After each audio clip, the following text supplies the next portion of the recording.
I have not used Google Hangouts for a long time, so I'm trying to get the link to everybody so we can get them all set up. So I'm gonna just put some music on for you guys for a minute. And just please bear with me for a sec while I get everything set up. Hold on just a minute here.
Emotions, his blood's running cold. Just like his victories, his story unfolds. Right, how I like in the deep and glory in war. Let it rest on my head. Is that someone popping in? Yep. Hey, what's up? Hey, okay, so we figured it out. All right, great. One problem with Hangouts that you'll discover is that it does not have push to talk functions. So, yeah. You know, it's kind of up to you in terms of how big of a problem that is, but it's just something to keep in mind with it. Okay, well, I mean, I didn't want to fuck with. I don't know what XSplit's doing. My computer's been acting weird tonight. Like it kept crashing and stuff. So I'll probably have it back on by next week. But for now, I'm just gonna mess with Hangouts. It's so weird seeing you talk on your picture, man. Like, I mean, I know what you look like, but it's not something that I've seen in like months. So it's just kind of weird. It's very normal. This is really creeping toward like business call tiers of normal. Well, I mean, I don't always drive. I've had this like phase in my alt-right where I was like, oh shit, I need to go out and buy a bunch of blazers and khakis. You know what I'm saying? Like, you see these kids that like go to Charlottesville and stuff, they all got their blazers and khakis on. So I'm like, oh my goodness, I gotta stop dressing like a kid. Man, like that's just my my avatar for my esoteric worldviews channel. My average look, like right now, I'm wearing a no fear sleeveless shirt and like gym pants. Like that's it. Like I don't give a fuck really. No, I wear what's comfortable. I live in a small town, so I have no reason to have absolutely no reason to dress up for anybody. I mean, I do it for job interviews and shit. I dress very comfy. I'm not a big fan of Maddox, but I do agree with him on fashion items. Like, go do your clothes shopping at Costco. You know, real men shop at Costco. My dad, that's all he used to fucking Kirkland everything. Kirkland. Yeah. All right. So let's I need to show the link on my other. Fuck, how am I supposed to log on to my other YouTube channel? I guess I have to do it from my fucking phone or something. Ugh. I had to show the link to my other, to here, from my other YouTube channel. So let me put it in Discord. If you guys have anywhere you can drop the link, please do. Always. I don't think we have any viewers yet, so I'll put it in Out of Heaven and stuff.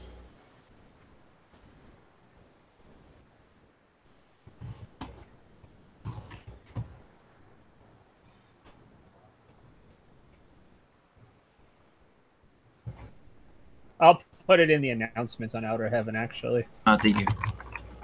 I don't think you can do that. Oh. post the link in the mandala. Oh, right. Okay, so here's the link. Sorry guys who've been listening to the recording. I'll give I'll put like a timestamp for where people can skip to once we get this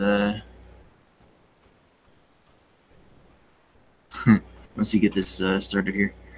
All right, so there's the link to the podcast. Hopefully we'll have some more viewers streaming in. Turn off the fucking background music that I had going. Okay, so let's see. I got it on Twitter.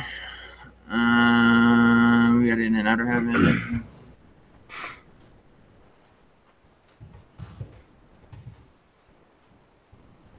I feel like sometimes the good-looking clothes are the comfy clothes as well. What do you guys think about that? You ever had like really like a fancy ass suit that actually just felt really nice too? Wearing a nice suit. I think I've worn a nice suit like 3 times ever. It feels good, man. It feels good. Because almost all of my meetings are done online. So it's just not something I have to do for my line of work yet. And the last couple times I met like the company, I was actually instructed not to wear that because we were doing a commercial and they just wanted me to dress normally.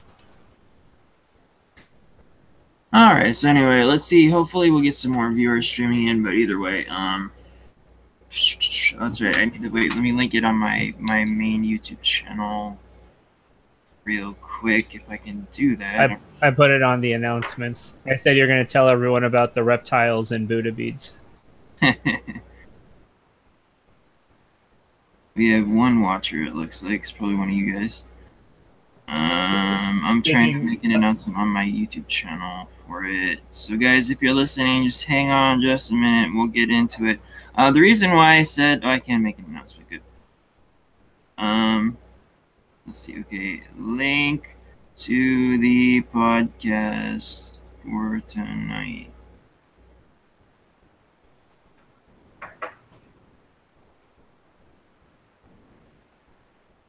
So my subscribers should see that pop up. Alright, cool. The reason, okay, getting started. The reason why that I wanted to talk about Buddhism is because, of all people, fucking Shit King asked me about being a monk. I think, did I tell you that? No. What happened? Yeah, he asked me about being a monk.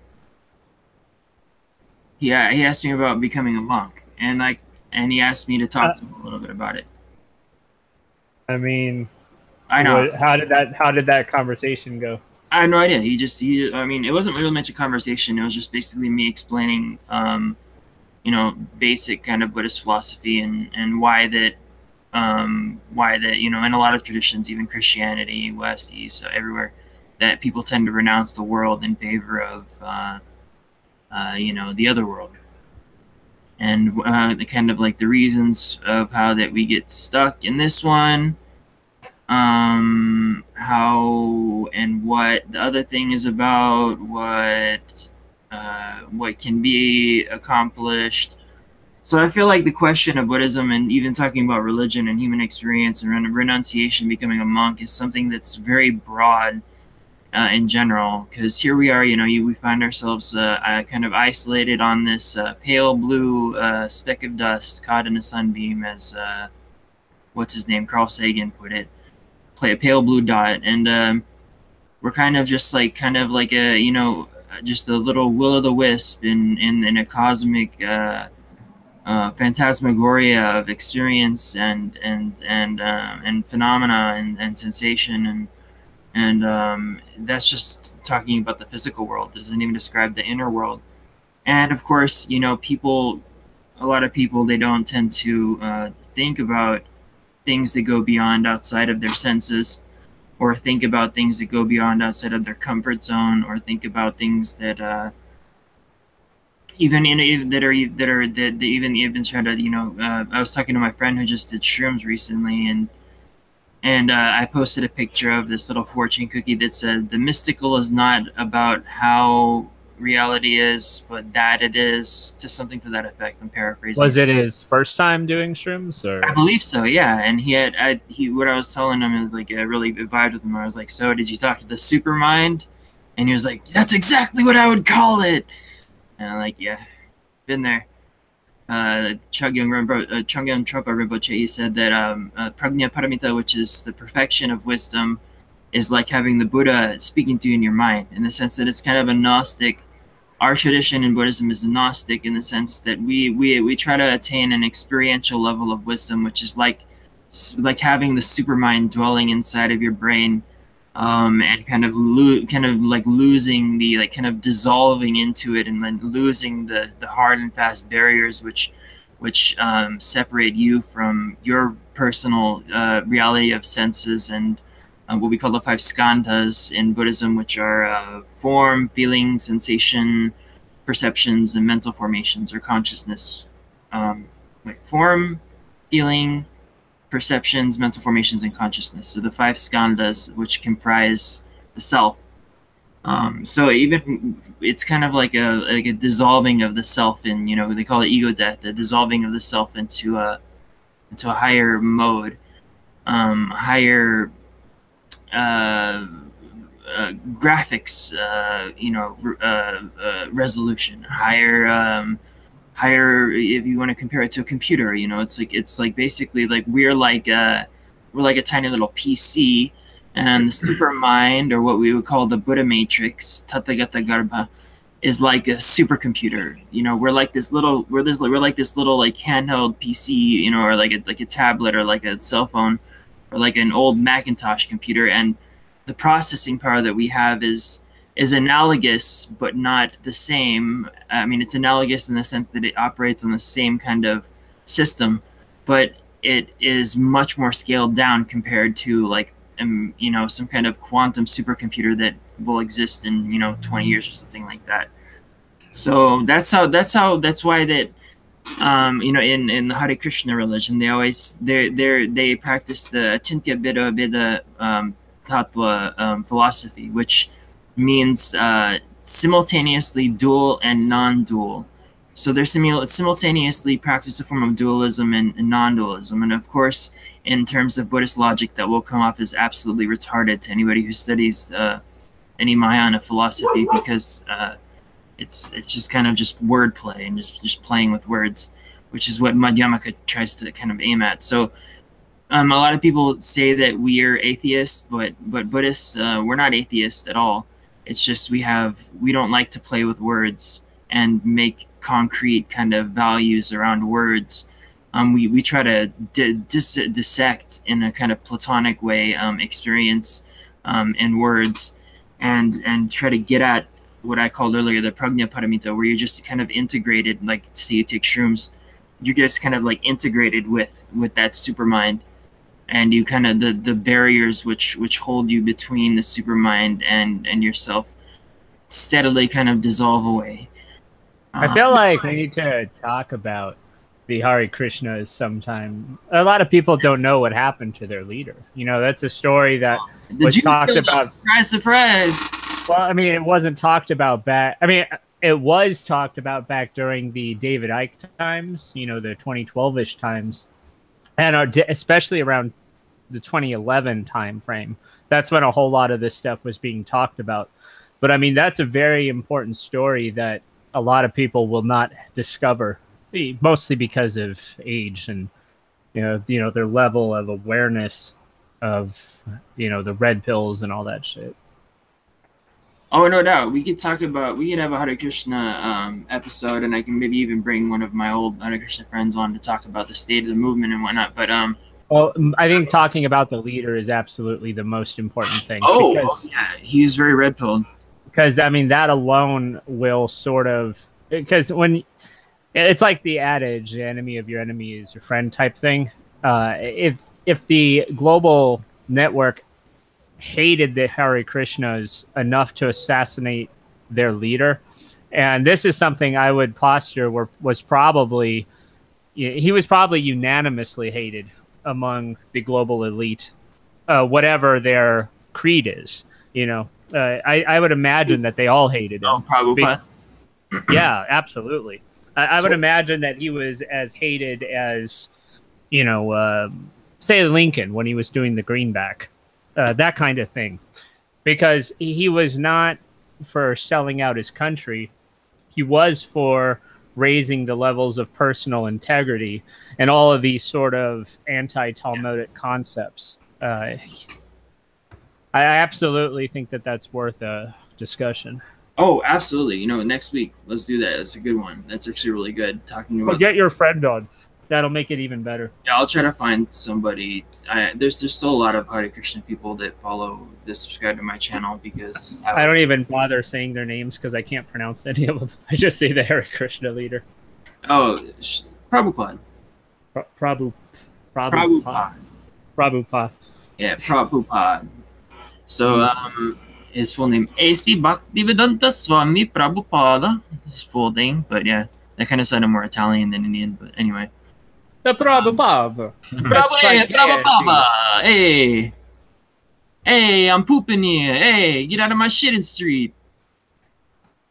I'm pretty happy with the way that the Italian elections have gone.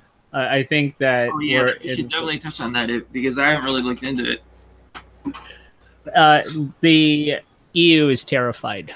They're terrified because not only are they in gridlock because of the resurgence of the right wing, the 5-Star Party is partially paid by Soros. But the thing is, they don't have a vetting system to get into their party that's going to weed out the right wing either.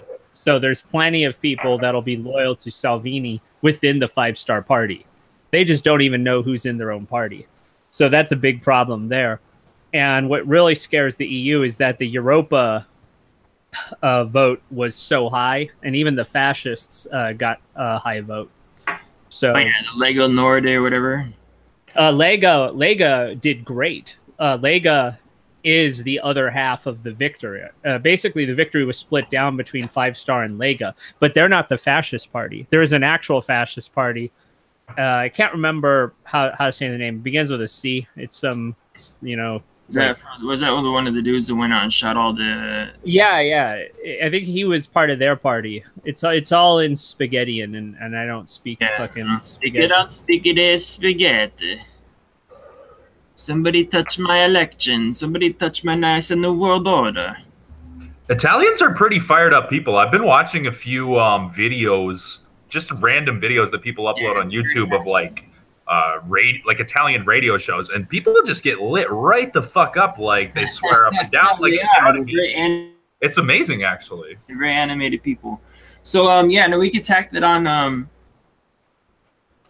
But we can tack that on when we're moving on the politics thing. But okay, so I don't want to just be sitting here talking by myself necessarily for like 30 minutes, giving all the ins and outs of Buddhism.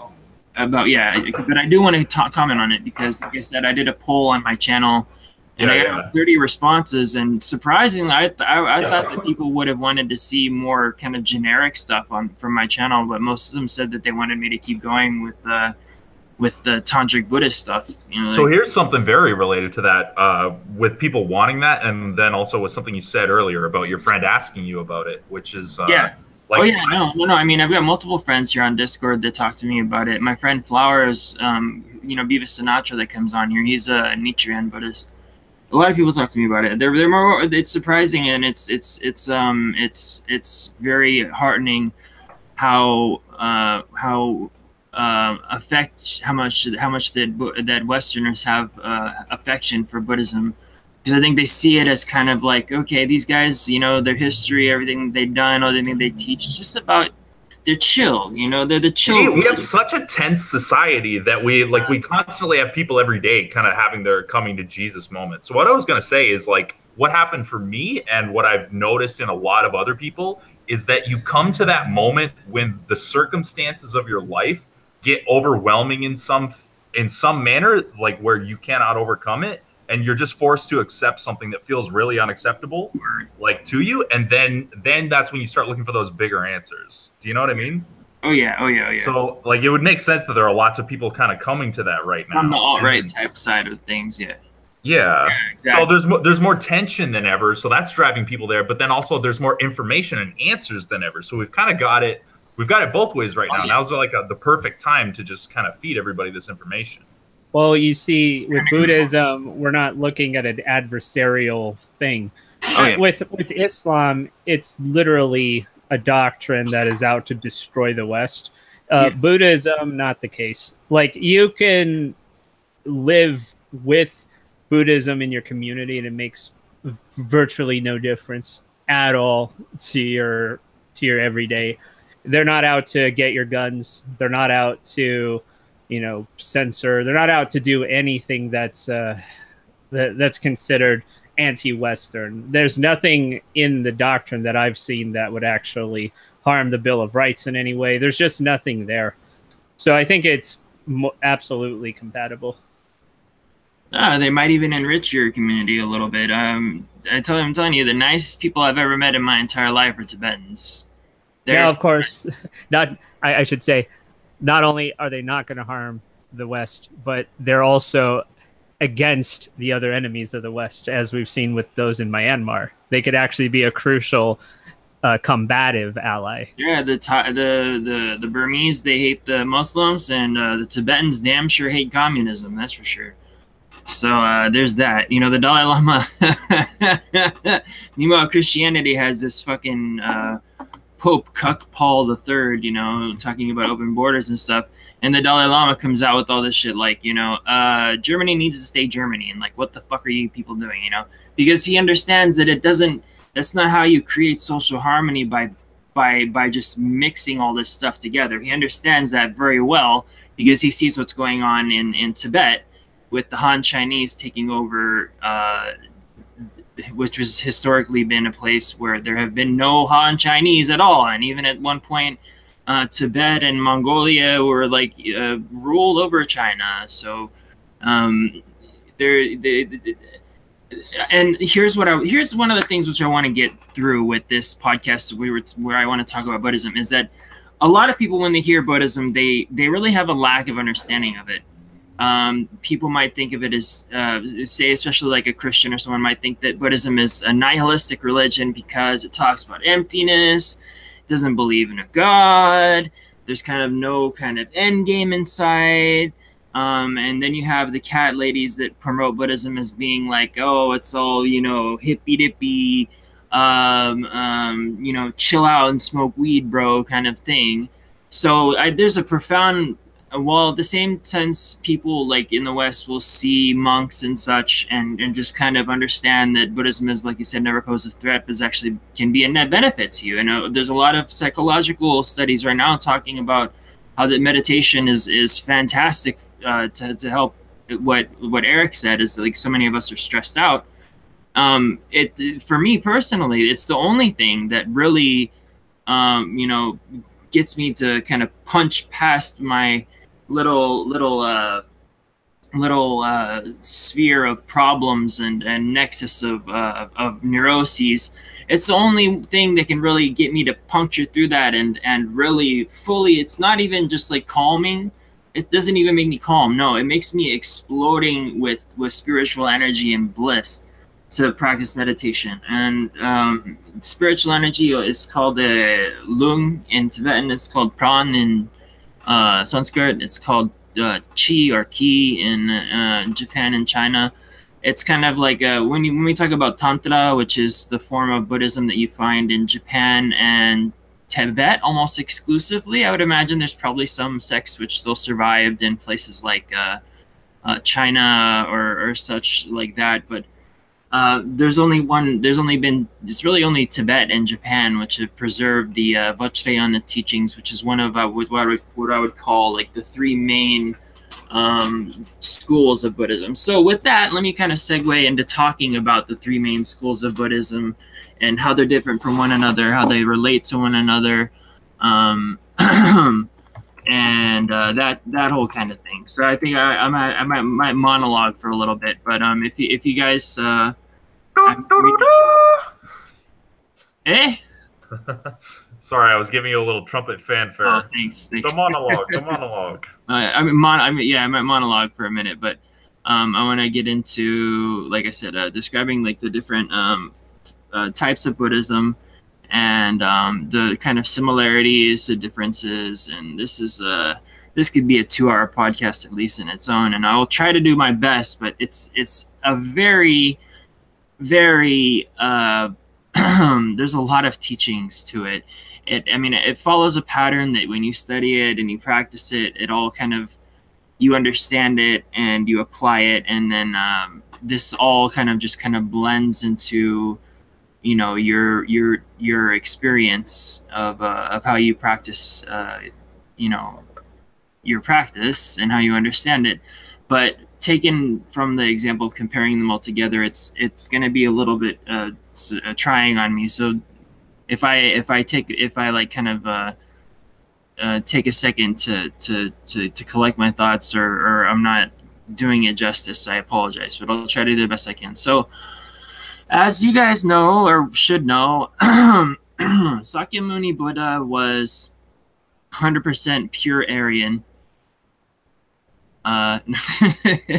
He was an Indian prince, but generally I do tend to kind of harp on this point that the Buddha was an Indian prince. He came from royalty, and he was definitely probably the most European out of the 4 main religious leaders, the founders of their sects, the most related to Western lines of philosophical thinking, definitely. The least to do with desert religions of dualistic obedience to angry daddy in the sky. He was born in a time in India. Well, let me talk for a second just about his life, which I'm sure you guys have seen documentaries or something. But so he was an Indian prince, and the astrologer which came to him, his father, to tell his future, told him that he will either become a Chakravartin king or a great ascetic, which means Chakravartin is kind of like it's called the world ruling emperor. Like he'll be the emperor of the whole world, or he'll be an ascetic. And it's kind of funny how sometimes in these Indian mythos, how the two are interchangeable. Or you know how Jesus, almost like how he was given the option by Satan to rule the world.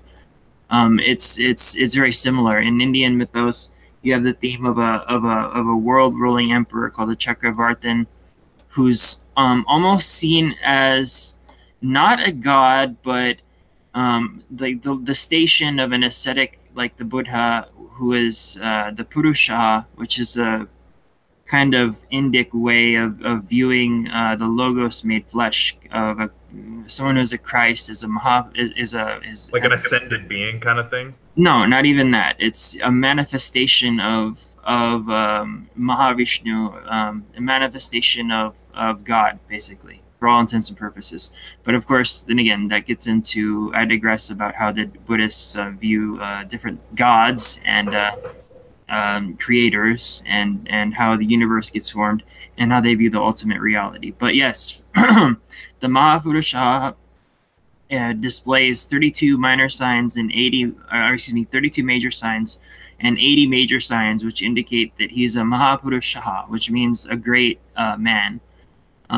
It's kind of like the theme of Adam Kadmon in the Kabbalistic tradition, where he represents the perfection of the absolute archetype, or the absolute highest state of consciousness, and he's kind of like a microcosmic reflection of the entire universe, of the creation itself, of that which is beyond the creation. He's the Alpha and the Omega, very much like the way that Christians view Christ, is how that Indians view this Mahapurusha. So Krishna was one example of a Mahapurusha, and Buddha also was a Mahapurusha. So he was a Mahapurusha. So he was not a normal person. That can also tie into what I'm saying here about the different sects of Buddhism, because in the oldest school of Buddhism, called the Theravada, and when you see the Thai people, the Sri Lankan, and the Southern, it's called Southern Buddhism sometimes. When you see the guys with the shaved heads and the orange robes, those are the Theravadins. And most of the Westerners, they don't really, probably because in the British Raj, the Southern Buddhist was the most prominent that they had access to. So kind of in the West, we tend to equate Buddhism with the Theravada, and there's actually surprisingly not much known about the other two main sects. There's mainly only one main sect, but the other one, Vajrayana, is like excuse me, Mahayana is the other main sect, and Vajrayana, which is just sometimes called Mantrayana or just Tantric Buddhism or secret Buddhism or esoteric Buddhism, is kind of just like a bunch of practices and ways of viewing things, secret teachings, which have been passed on for probably about 1,500 years, if not longer, alongside the transmission of Mahayana Buddhism from guru to disciple. Originally, it was secret, and then it became not so secret. But then that we can get into the history of how this happened in a minute. Anyway, so Buddha was born as a great being. His mother, I forget her name at the time. What was her name? I forget. Anyway, she had the dream before he was born that a white elephant had descended into her womb. And so Buddha is seen by Mahayanists as a Mahapurusha. He's also seen as a Mahapurusha by the Theravadins, but they have a slightly different way of viewing him, is that they think that he was just someone, a random person who happened to be very intelligent and very good karma and had done things in innumerable lifetimes to develop the capabilities that he had. But as Mahayanists, we view him as literally like kind of in the same way as Christ, that he was an avatar. He was a manifestation of anyway, so that aside, so his life was spent in a palace in what's now present day Nepal. And because his father was told by the astrologer that he would either become an ascetic or he would become, either he would become a great monk or he would become a king, his father insulated him from all the suffering of the world. So he would basically, give him sex, food, all these things, all the worldly pleasures of life were he was just, gluttonized on them by his father, who kept him inside of the palace and didn't let him leave. So what happened was one day one of the assistants to the king took Sakyamuni on a ride to see the village outside of the palace. And I don't remember. I'm bad at this because I'm so focused on Mahayana and Vajrayana that I really neglect kind of like the foundational stuff when it comes to Buddhism and the early teachings and stuff. So I can't tell you exactly the things that he saw, but I do remember that the story is that he saw someone who was sick, and he was like, "What's this? Why is this person sick?" And the advisor or the guard or whomever was with him, I forget who it was, but one of the people from the palace was with him, walking around with him while he was doing this, kind of just like walking around the village to see what was life like outside of the palace. He came upon an old lady who was sick, and he was like, "What is this?" And he saw her suffering, and he was confused because he had never seen anything like that. He saw a person being punished, or but either way, he saw people who were, despair, someone who was like starving, and like a person who was dying. And so it totally blew his mind that these things could exist. And so the prophecy became true, and just by holding him in further in the palace and trying to prevent the Buddha from seeing the world and trying to make him live like a king, the Buddha set off to try to find an end of suffering. So that really plays in a central role into all of the Buddhist faith, is that not almost in a kind of nihilistic sense that existence is all suffering, but that he followed he followed a lot of different yogis, and he developed his teachings over time, etc. He was influenced a lot by the Indian traditions of the times. They were called gymnosophists or something like this by the Greeks, these Indian yogis. And there was lots of them around his time. There was two sects, major sects of them. One of them was the Brahmanas, and one of them was the Shamanas. The Shamaneras give us rise to the traditions of Buddhism and Jainism. The Brahmins give us rise to the old forms of Hinduism, which, by the way, have nothing to do with what Hinduism looks like today. Hinduism was influenced heavily by Buddhism from Shankaracharya in the 8th century. It's developed its own independent kind of like, it was influenced a lot by Islam in the 13th and 12th centuries. It's changed and morphed, and there's so many different wonderful expressions of the Vedic Dharma as it's kind of progressed throughout history. There's no one thing called Hinduism really at all.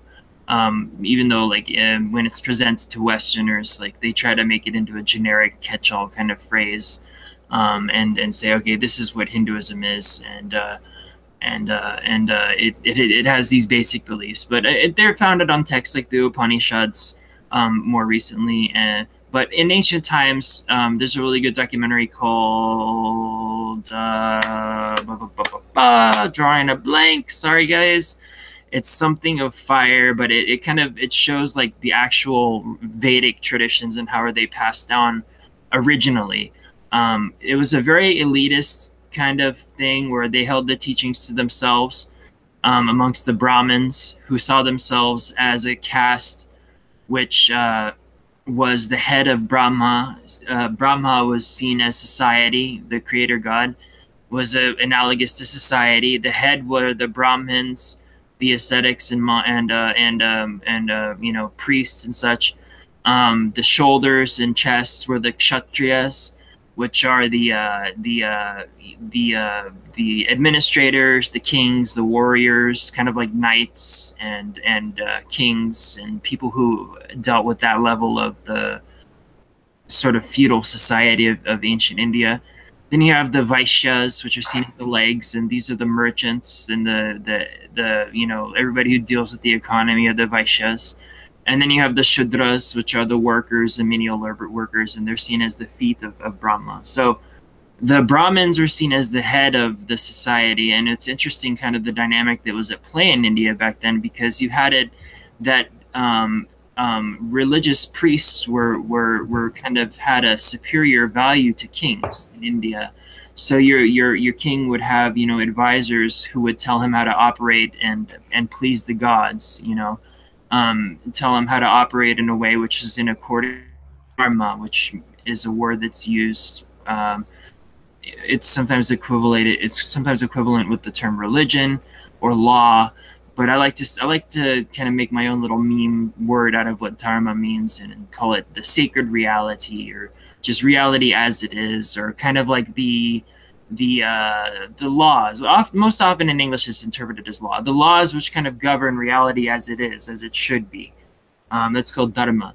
And dharma is your Buddhism is dharma. It's the way to the proper integration of yourself, like I talked about earlier, with that supermind. The proper way to conduct yourself with reality is dharma. Adharma means the improper way to conduct yourself, means being irreligious, means being a degenerate, basically. So the way to not be degenerate is through dharma. And adharma, like they use the prefix a to indicate a negative, like lacking dharma. Adharma would be like being a degenerate. So anyway, Buddha was influenced by the shaman eras, who tended to be more like wandering monks. Like I said, the Jains were one, Jains, Jain, which was a sect which developed alongside Buddhism. There's a lot of early discussions between the Jains and the Buddhists. The Jains are super, super, super extreme. Like they wear cloths over their mouths so that they don't accidentally inhale bugs. When they sleep, they like brush the ground so that they don't squish any bugs, because they take the idea of karma to the super extreme. So they kind of have their own thing, which is similar to early Buddhism, but Not really. And like I said, there's a lot of debates between early giants and Buddhists. So anyway, I'm describing the world in which the Buddha was born and the world in which he lived in. So he said, yeah. Did you have a comment or something like that? Oh, sorry, I just coughed. Oh, all right. So let me just keep monologuing here for a bit because, like I said, I asked my subscribers what they wanted to see, and they said they wanted more Tantra and Buddhism. So I might as well give the whole spiel. So yes, this is the world that the Buddha was raised into and the world that he grew into. And so that's pretty much all I need to comment on that. He took in ideas and traditions like meditation, which were already present, but he kind of, being that he was a Buddha, we view that kind of like the whole, it's kind of like the whole like difficulty in saying that there is one nature to Jesus, which was human, and another nature was God, like the Nestorian kind of argument. Like in a sense, we say that like he just kind of put on an appearance of doing these things, but he was God all along. So he kind of being, let's forget all that about the divinity of the Buddha and just say that he had the perfect he was the perfect program in the Matrix to create a new system for people to follow to overcome what he saw was the problems that people were dealing with. See, I'm going way, like taking the long route and coming to trying to even address what Buddhism is about to give people an understanding. So he was in a perfect position to give people a path that they could follow. He eventually called this path the middle way, because you know the famous story. He was leading a group of yogis and starving himself to death under a tree. There's a famous image of him which is venerated as an idol all over the world, where you see him sucked up like a bag of bones. He has no fat on his body at all. He just looks like a skeleton.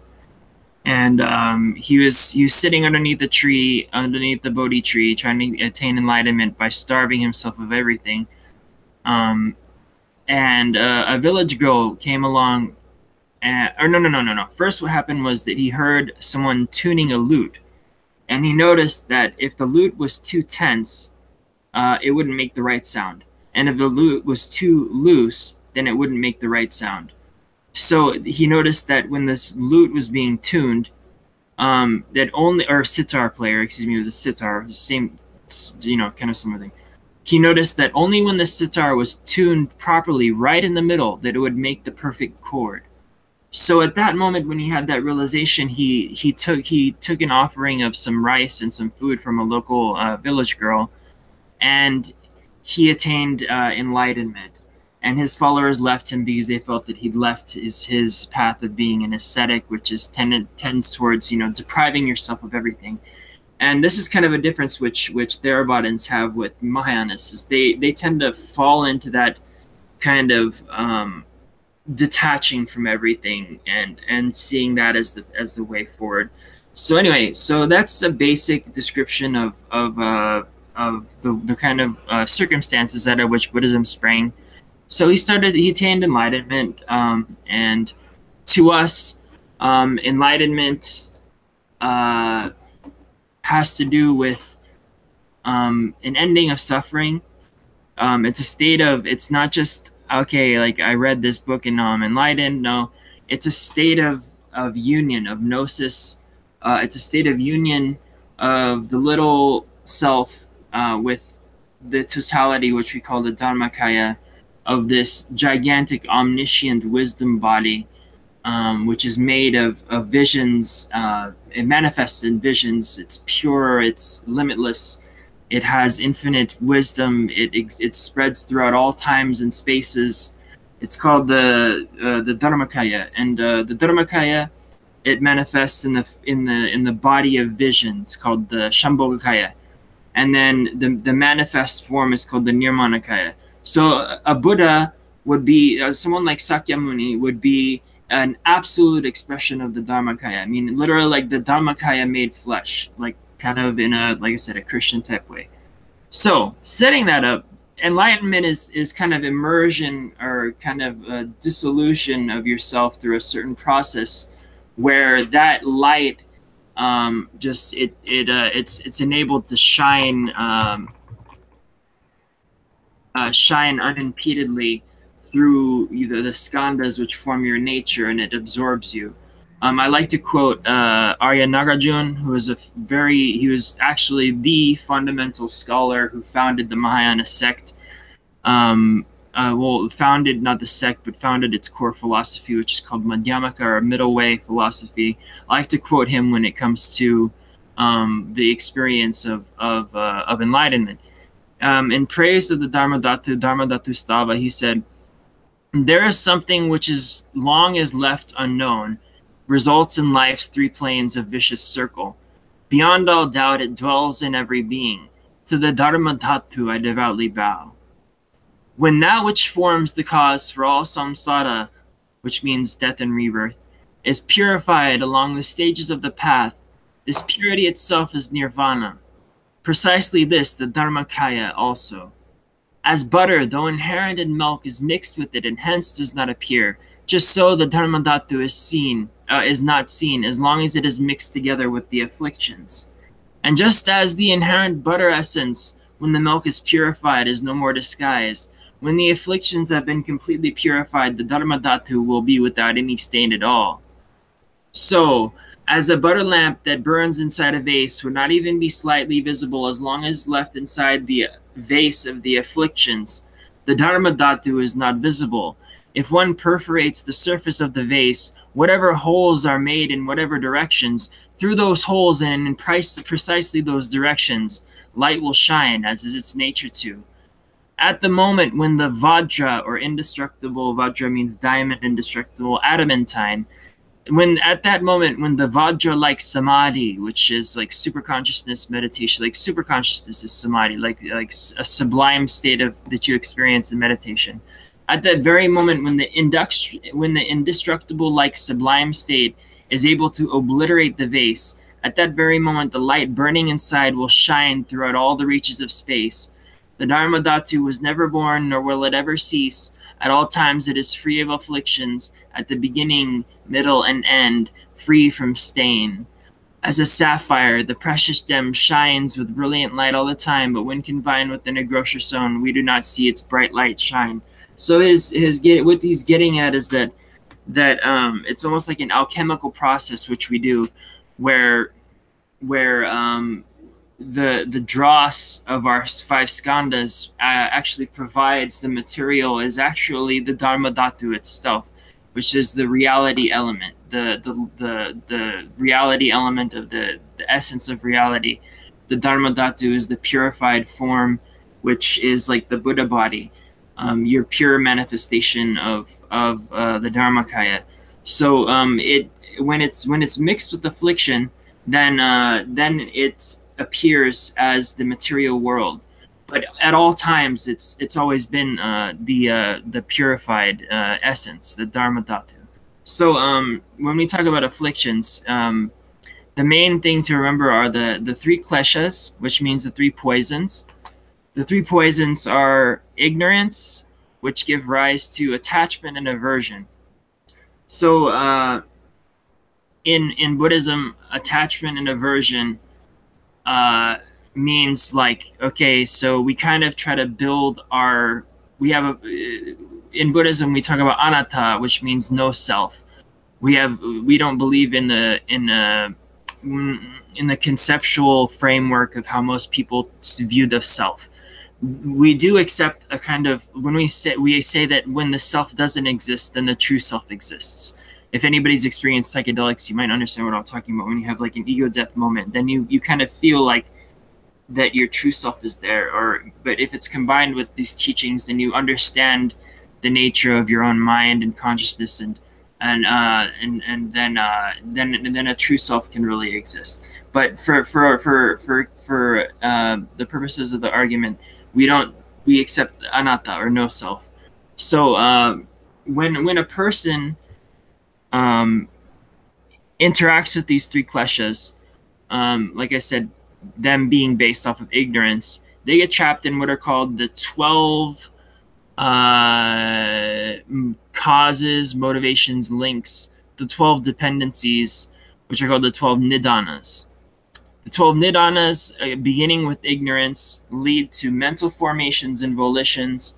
Okay, say we're ignorant of our true nature, which is that everything is impermanent. You tend to like get this kind of psychic weight in your mind where everything takes on this heaviness, where it seems to just like totally control your psyche, your emotions. You know, people, they get all riled up, they get all angry, and they lose their minds. You know, we say that phrase that they lose their minds, and they really do. They lose themselves within being attached or averse to things, and so that kind of forms these complexes of how we view our personalities, which there's nothing wrong with that. But generally, when we see it in that way, it just kind of sticks with us, and we get stuck in patterns and repetitious behavior until we become older. And it's just like, you ever heard somebody is, you know, old and set in their ways. Well, those ways evolve out of how that our karma has developed in a way which the ignorance about the nature of reality as being impermanent, as not persisting, just taking like a dream for being real, leads to these kind of formations, these mental formations or volitions, also called samskaras. That's next, status consciousness, described here as status consciousness. I'm not exactly what that word would be. Vijnana, constructing activities, or and any action, whether meritorious or harmful, and whether the body, speech, or mind creates a karmic imprint on a being. This will include chitan and planning. It leads to the transmigratory consciousness. And then, so these kind of actions or volitions which we take on being averse and attached to transient things, which, like I said, I don't want people to think that I'm advocating, or that Buddhists are advocating, that you should just not engage with reality at all. But actually, it's the opposite. It's through engaging with your psyche and your unconscious, and through these things, that you attain liberation from them. Like Nagarjuna said, the butter is in the milk, but it just needs to be churned. So we're lost in a way which we view them ignorantly, that we're not able to extract out the essence of them and attain enlightenment. So when we're lost in that process, then we create these karmic imprints, and this gives rise to consciousness. It gives rise to eye consciousness, ear consciousness, nose consciousness, tongue consciousness, body consciousness, intellect consciousness. This is called consciousness. As seen earlier, consciousness and the organ cannot function without one another.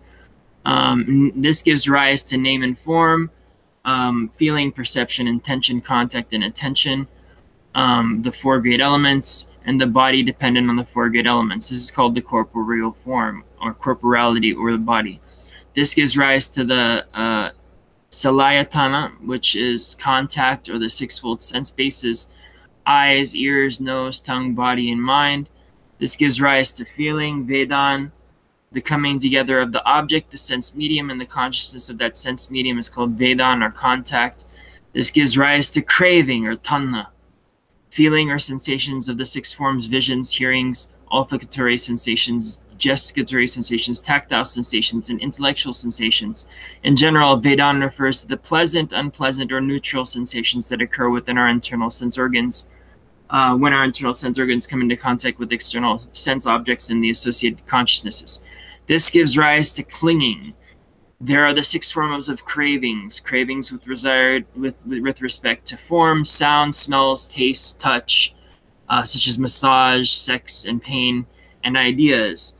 This gives rise to becoming, bhav. There are four clingings: sensual clinging, view clingings, practice clinging, and self-clinging. This gives rise to birth. There are three becomings: sensual becoming, form becoming, formless becoming. And birth gives rise to aging, death, and the entire mass of dukkha. Birth is any name is any coming to be or coming forth. It refers to not just the birth at the beginning of a lifetime, but birth as a new person, acquisition of a new status, position, etc. So this is the main thing that when we're in a state of ignorance, it leads to this world that we're in and being caught in it, being stuck in it. All Buddhists believe the 12 nidanas, and our whole philosophy is based on that, on the 12 nidanas. And like I said, it's not necessarily about that I'm saying, or that Buddhists are saying, that you should detach yourself fully from these things, because it's through these things that you actually get to the essence, like I said, of the quote about the Dharma Dhatu. So this is what we mean when we talk about afflictions. A person who's in an afflicted state is a person who is trapped in this process, of samsara, which means the world of death and rebirth. And we say that there's six realms. There's lots of different ways in which a person can find himself incarnated, but as a human being is the best way, especially as a man, because you are able to attain liberation from this. Okay, so I'm just gonna go over some of the basic kind of differences in the positions of the three schools of Buddhism, and then we'll move on. And Theravada. This was the original school. At first, there was no distinction of any different schools of Buddhism, as it is with every religion. In the beginning, there's no distinctions, and then differences happen, and there become sects. You know, the Sunni and the Shia, the Catholic and the Orthodox, etc., etc. So in the beginning of Buddhism, there was no sectarianism, and then there was called the First Great Schism. And there were various ecumenical councils called to formulate the Buddhist teachings, which should and shouldn't be taught. People had disagreements, and so the first split was between the Theravadins and the Mahayanists. The first major split, which formed off into two of the main dominant schools. The Theravadins spread throughout South and Southeast Asia, and the Mahayanists spread throughout North India, Tibet, China, Japan, Korea, Mongolia, used to be Afghanistan, Central Asia, until the Islamic conquest. So most of the northern part of the Himalaya, eastward all the way from Japan to Afghanistan, was Mahayana Buddhist at a point, and most of the lower part, Vietnam was a distinction. Vietnam was always Mahayana Buddhist because they had a heavy Chinese influence, but Thailand, Burma, Sri Lanka, the southern areas, Theravada Buddhists. Also, Java and Indonesia also were Buddhists. So the Theravadins, and I could talk like an actual philosopher, like the books talk. I could rely on like just like purely scriptural basis of how the differences are in between them. But I'll just give you the general purport of what the sutras say. Is that us Mahayanikas, Mahayanika means a person who's a Mahayanist. We say that the Theravadins, we call them, we have a lot of pejorative, it's kind of funny. The scriptures are full of a lot of very pejorative names for people who see things differently than the Mahayanists. Of course, they're not about to go stab them or kill them or anything, but they have pejorative names for them. And the Theravadins, like I said, which were these people are the ones who only hold the original teachings of the Buddha, what they believe was the only things that he taught, as being canon. They're kind of like the Protestants of the Buddhist world. They're like sola scriptura. They only want to have the what they believe or feel are the original words of the Buddha. But from our perspective is that Buddha said certain things to certain people just because that's how he felt that he could advance them. So he said some things to certain disciples because he felt that that's what they needed to hear to advance them to the next stage, to get them over a hump or to get them over an obstacle. The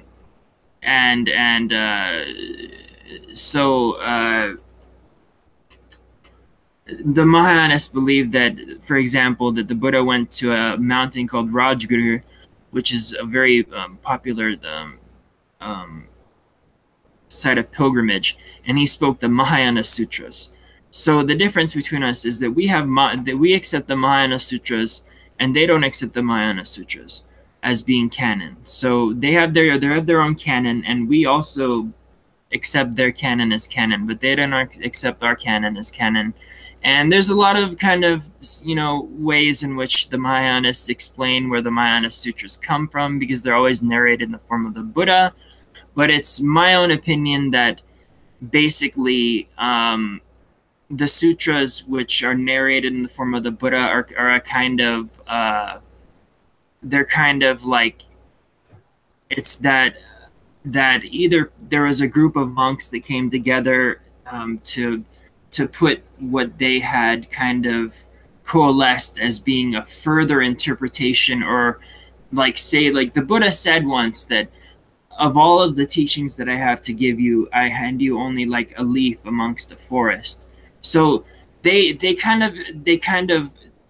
Buddha planted a seed in people, and his seed wasn't. Oh my God, let me mute Discord real quick. Anyway, so the Buddha, he said that what he gives the people as teachings is just a leaf amongst the forest. So he planted this seed, and Buddhism is not a dogmatic religion.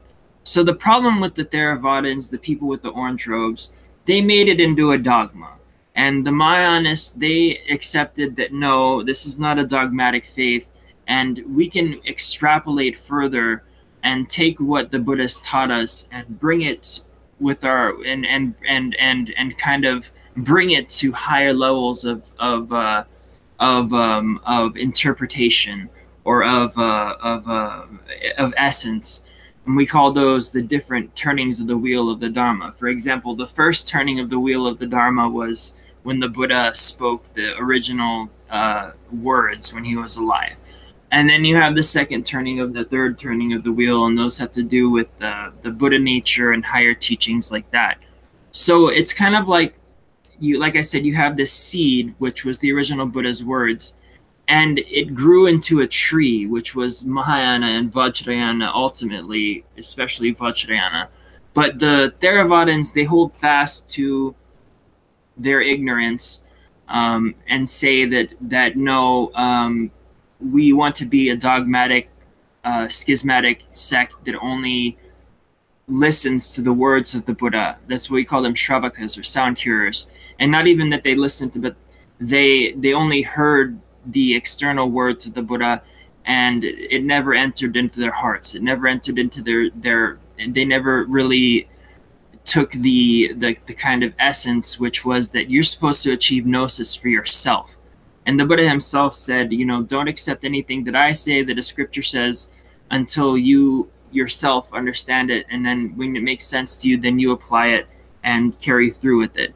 So there's a lot of kind of reasons why that Mahayana and Theravada split off, but they're lacking in that they try to achieve enlightenment through kind of a way of detaching themselves, like which I said was why they get a bad rap in the West, because it's seen as kind of a nihilistic form of detaching yourself. And I showed this to Shit King. I was like, take a look at these picture of these Theravada Buddhists, and they're sitting there all stony faced, right, looking like they're at a funeral. And let me show you a picture of these Tibetan monks, and they're lit up. They have this look on their face like you would expect from a holy person, like that they're full of bliss and compassion and wisdom.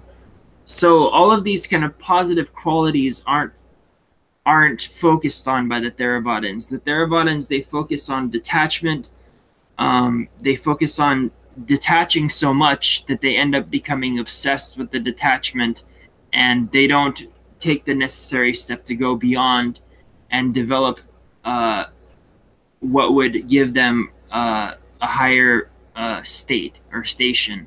So we say that the Shravakas can become arhats, where you become kind of purified of sensory desire. You develop a state which is called arhatship.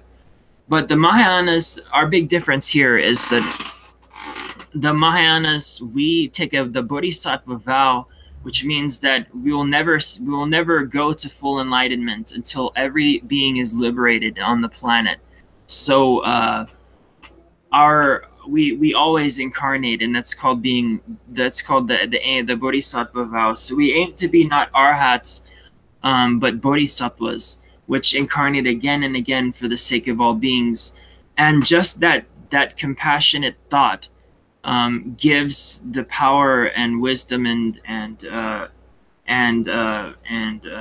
all of the six paramitas, which are generosity, virtue, discipline, morality, or generosity, virtue, diligence. I can't remember the fourth one off the top of my head. I apologize. And then meditation, and then the perfection of wisdom. These positive qualities are developed through the strength that's given to a bodhisattva of wanting to attain enlightenment for others.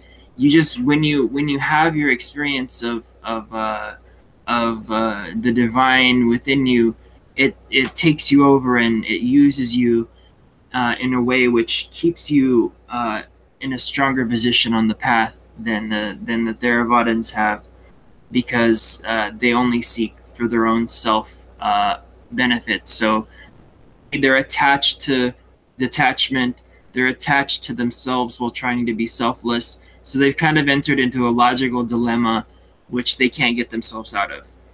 They're seen as inferior in Mahayana. The main text of Mahayana is called the Prajnaparamita Sutra. Prajnaparamita Sutras are the sutras, which a sutra is like a holy text on the perfection of wisdom. And it basically describes, it extrapolates on the entirety of the Buddha's teachings, but the essence of it is that it aims to get at the kind of thorn of conceptual thought which causes the ignorance which gets us into the 12 other nidanas. And that thorn is the way that we view the conventional world and the ultimate world. There's called the two truths. So a thing, a dharma or a phenomena, has a conventional reality and an ultimate reality.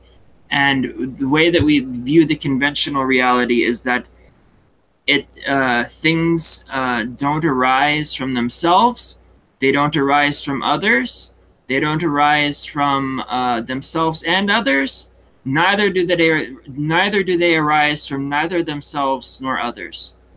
So phenomena as they arise are just seen that way. They just appear that way. They don't arise from self, other, self and other, nor do they not arise from neither self nor other. They exist. The Mulad Niyamaka Karika and the core, which is the core essence of Mahayana philosophy, is kind of like a Zen way of getting your mind to stop focusing so much on conceptual construct, which has a lot of similarities in kind of the way that Plato taught, which is interesting because the Prajnaparamita texts, the very first translations of them, come from Bactria, which is some of you might know was a Greek Buddhist kingdom.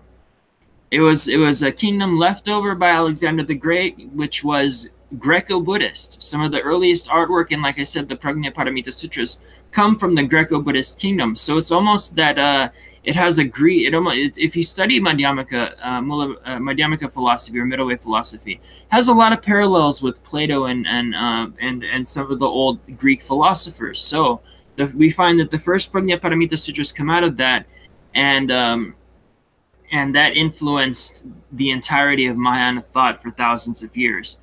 So the perfection of wisdom allows your mind to relax and to stop to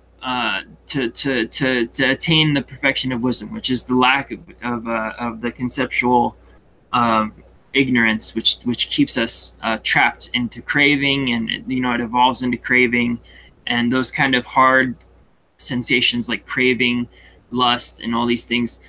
drive us towards being reborn into the world.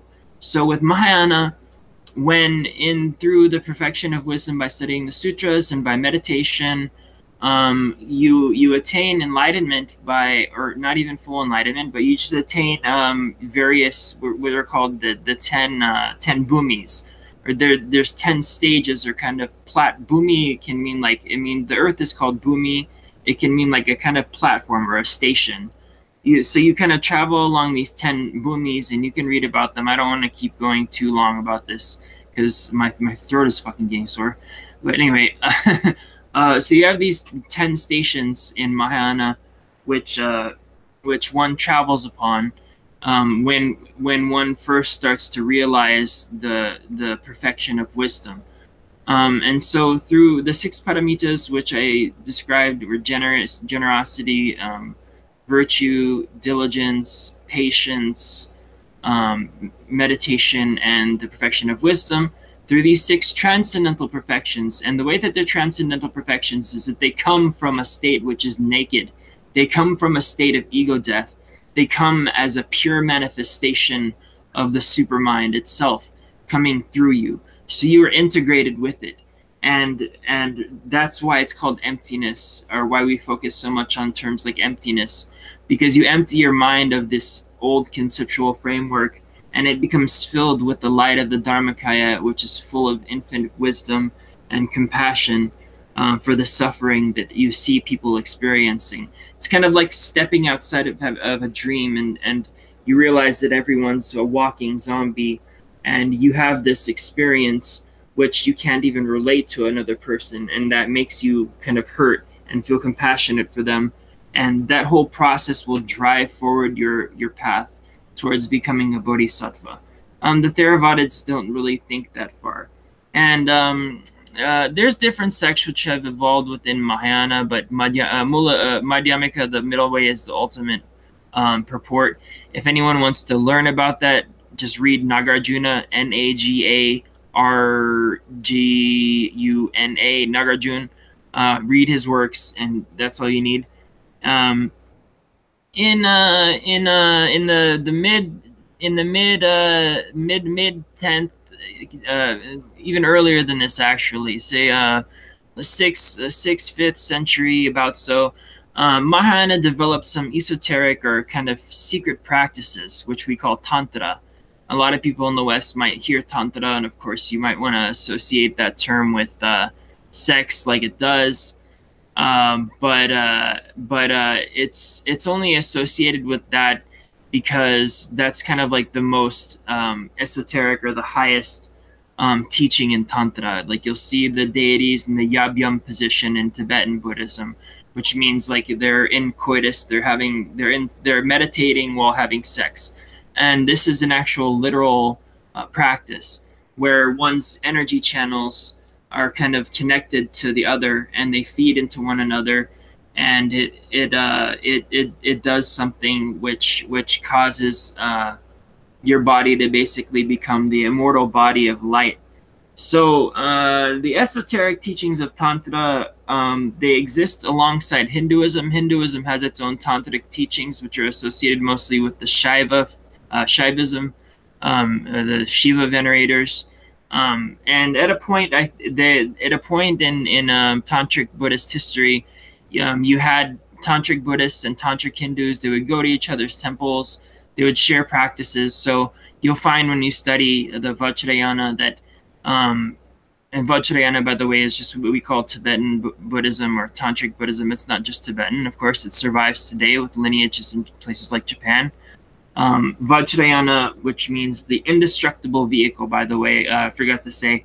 Theravada means, is the oldest sect, the guys with the orange robes and shaved heads. Theravada means the traditions of the elders. Mahayana means the greatest vehicle. And Vajrayana means the indestructible vehicle. It could mean the diamond vehicle, most often translated in maybe a way that we would understand as adamantine. Indestructible vehicle. Tantra has evolved kind of parallel. It's just a kind of outgrowth of Mahayana. It has nothing dissimilar with Mahayana, but it's a set of secret practices which have to do with the subtle energy forms in our body, what they call the channels, winds, and drops. Has to do with the subtle energy in our body, how that it flows through our body. You've seen the Kundalini and the stuff about chakras, the third eye, all these things. It has to do with the way in integrating your practice in such a way that these channels, which are viewed as aspects of deities, help you to achieve enlightenment in one life, by merging them into this alchemical process where you become like almost like a body of pure light. So there's various teachings and extreme tons and tons and tons and tons and thousands and thousands and thousands. In fact, Vajrayana is often called sometimes called the thousand upayas, or the thousand skillful means of ways of attaining enlightenment, because it works with this subtle energy system. And to really grasp meditation, you have to understand how that the subtle energy system has an effect on your skandhas, has an effect on your psyche, your mind, your emotions. There's two channels, main channels, which enter in through your nose. They go up through your brain, and the main then there's one more main channel which goes to the center of your body. One of them's charged negatively, one's charged positively. So when they form into plexi, when they loop together, those are called chakras. But your whole body has what they say 72,000 nadis, which are psychic nerves. And so when you practice Vajrayana meditation, you can feel like your whole body just kind of melt. For any anxiety, any tension, it just melts. And you feel this warm kind of, you can't describe it in any terms. It's like trying to describe the taste of candy to someone who's never had anything sweet. It's absolutely beyond the vernacular of trying to describe to people.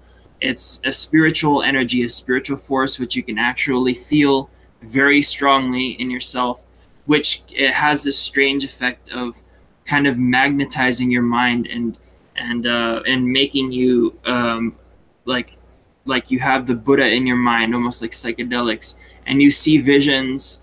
You can astral project. You can talk to gods. You can go to different dimensions. You develop what are called siddhis, or perfections, when you master this practice of tantra. And of course the little spiritual powers and little doodads like astral projection are called the lower cities of the lower perfections, and the supreme city is attaining enlightenment, especially for the sake of other sentient beings. So that's what we do in Vajrayana, is we use what we think as the only method to attain enlightenment in one life, by harnessing this power which you have inside of you, which is given you through diksha, various rituals, esoteric and hidden rituals, where your guru will give you abhishek, kind of means like initiation. In the West, it's commonly interpreted as the word empowerment. So there's thousands and thousands of books written on all this stuff, and the tradition is still well and alive in the Tibetans, which have come, and the Japanese that practice Tendai and Shingon and other such things. Speaking of Japan, there's been a couple other sects that have developed in the Mahayana, such as Nichiren Buddhism, the people that chant Nam-myoho Renge-kyo. The Pure Land Buddhists, which have developed a very, very interesting form of Buddhism, which is almost like Christianity, but retains our philosophical differences, which make it, in my terms, like almost like an incredido religion for just for an average person who doesn't want to be a hardcore meditator. Pure Land is a great religion. It's actually the most popular religion in Japan and has been for a long time. Something I've seen, or rather haven't seen, there's the stereotype that Buddhists are pacifists. Mm. But it's not something I ever see. It always seems that their gurus are always advocating for self-defense. It always seems that these small Buddhist nations stick up for themselves unless overwhelmed, like in mainland China and all this stuff. So are there actually pacifist, go ahead and kill me, blah, blah, blah Buddhists, or is that just some bullshit?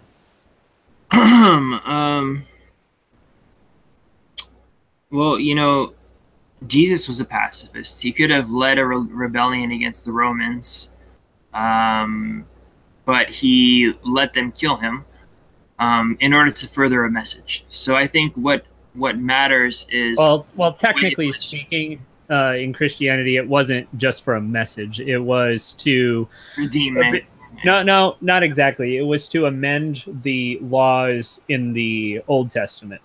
So basically, in order to change the law books to amend the rules handed down by Moses, that's why that happened. It wasn't to deliver a message. It wasn't for all that stuff. It was literally a way to revert that. But the problem is that a lot of Christians, well, rather the pastors, will tell them Jesus says to turn the other cheek, completely ignoring parts of the Bible where it says turn in your cloak and buy a sword. They're not pacifists. I mean, even the apostles were criminals, several of them. But I mean, not speaking about other religions, but what's the merit to that? Because it's really not something I've seen with Buddhists.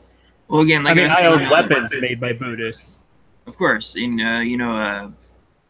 have the Shaolin monks and whatnot, I mean, martial arts, and Japan was a very martial culture, and the samurai would practice a deity called Achala, which is one of my main deity practices, or Fudo Myo, if you know the Japanese name. What I meant about him saying a message is I think that the point that I was trying to make, and you're right, that's not the reason why he let himself be killed. There's a lot of reasons around that, but my point about that with respect to violence and self-defense is that it depends on it's very much like the concept we have in law of mens rea, like the guilty mind. Depending on your mindset and what you're doing determines the kind of karmic reaction that you have. Like I don't know if I told this story before, but there's a story which I remember reading in a Buddhist text where there's a Buddhist monk and he's on a ship and there's a thief who's about to kill all these merchants and steal all their wares. So the monk has the option of either waking up all the merchants and allowing them to fly into a psychotic frenzy and kill them, so they would kind of be incurring that karma, or taking that karma on himself and preventing the merchants from being killed by doing the better thing and killing the thief himself. Another instance which I can point out is after Buddhism was brought to Tibet by Padmasambhava, who is seen as a second kind of Mahapurusha. There was a king, like three kings. The main king who established it in Tibet, his name was King Trisan Detsen. And about 3 kings later, one of the king, his name was Long Dharma. He tried to revert Tibet back to paganism, which is called Bonpo nowadays. And Bonpo, by the way, is accepted as a 5th sect in Buddhism, in Tibetan Buddhism, as one of the 4 sects, because they've been totally cucked by the Buddhists to the point where they made them accept their beliefs, whereas they're allowed to keep some aspects of their shamanistic practices. But anyway, that's kind of another point. There was this king called King Long Dharma, and he tried to revert the country back to shamanism, and he was persecuting Buddhists. So I forget the name of the monk who did this, but he entered into the trance of Mahakal, which is called the Dharma protector, and this is something that we could talk about in terms of that. He entered into the trance of Mahakal, and he killed King Long Dharma with a bow and arrow. So, like I said, it depends on your attitude. If you're defending your faith, especially if you're defending the Dharma, if you're defending the law, even to the point of if you're defending order, even in a secular sense, that's done with pure intention and doesn't incur negative karma. So it depends on how did you kill. It's like a lesser of evils, right? Well, it's about duty, to be honest. So I'm not talking about sacrifice or martyrdom. What I mean is there's the stereotype where Buddhists just up and give up because they want to die in nirvana and all that shit. Like that's sort of we were talking about generalizations and misunderstandings from the Western perception to Buddhism, and that's one perception, is the, put on the flower wreath and just let themselves get shot with no resistance, like that kind of thing. Like, how much of that is hyperbole, and how much of that would you say is true? Well, I mean, this has more to do with, like, I think ethnic clashes than it has to do with religion. Like, because like I said, if someone is threatening, it depends on the situation. If someone is threatening you physically, self-defense is justified. And there are examples, like I said, and there are teachings about that. But generally, we try hardest that we can to avoid killing other people. But especially like in the context of Dharma or the law being overturned, like it is now with this insanity going on, like say, for example, in Burma, then yeah, killing becomes justified. It's not encouraged at all. That it's seen as like a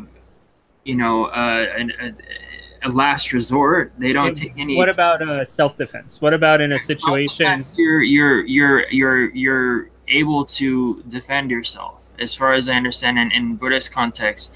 Because I mean, here's a justification that if you're trying to attain bodhisattvahood, of course, your main goal is compassionate action, and you would want to try to not be in that kind of situation. But if you're in it, then you're going to do more good with your life by keeping your life than just fucking anheroing. So you're doing much better keeping yourself alive than like you said, just allowing yourself to die.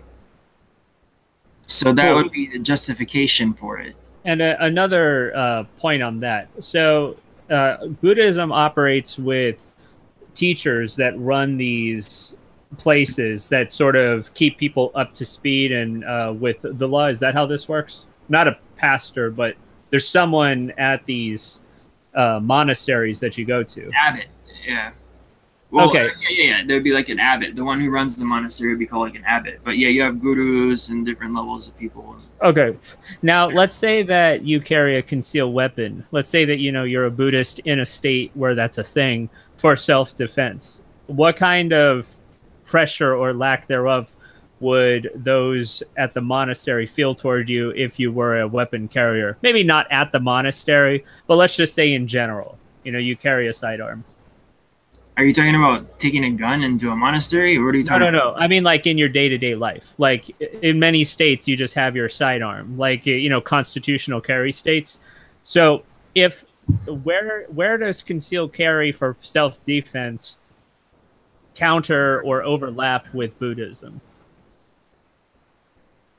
Or maybe it's not relevant at all. Like, these are just general questions that people might have because they relate to self-defense. And the major stereotype is, of course, that Buddhists are just pacifists through and through and won't defend themselves.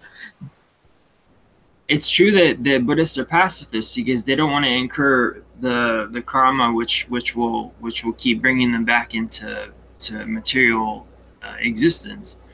But it's something that doesn't come up that often because I think that people who tend to be monks and stuff that renounce, they generally don't find themselves in these type of situations. But you have cultures like in Japan and in India where there's bandits and things like this, and so martial arts were developed, and practiced by a lot of Buddhists in order to defend themselves from bandits who are hostile. But ultimately, it almost takes on a transcendental character when you have great saints and you hear stories about them who are able to turn their would-be attackers and use it as a form of skillful means to try to liberate them. Like, for an example, there is an example where Buddha he's going through a forest and he encounters a murderer who's just going around killing people, and the Buddha he picks a leaf off of a tree, and he says, okay, and he tells the person to pick a leaf off a tree, and he says, now put it back. So he kind of taught to that person in this story that it's much easier to take life than it is to preserve life.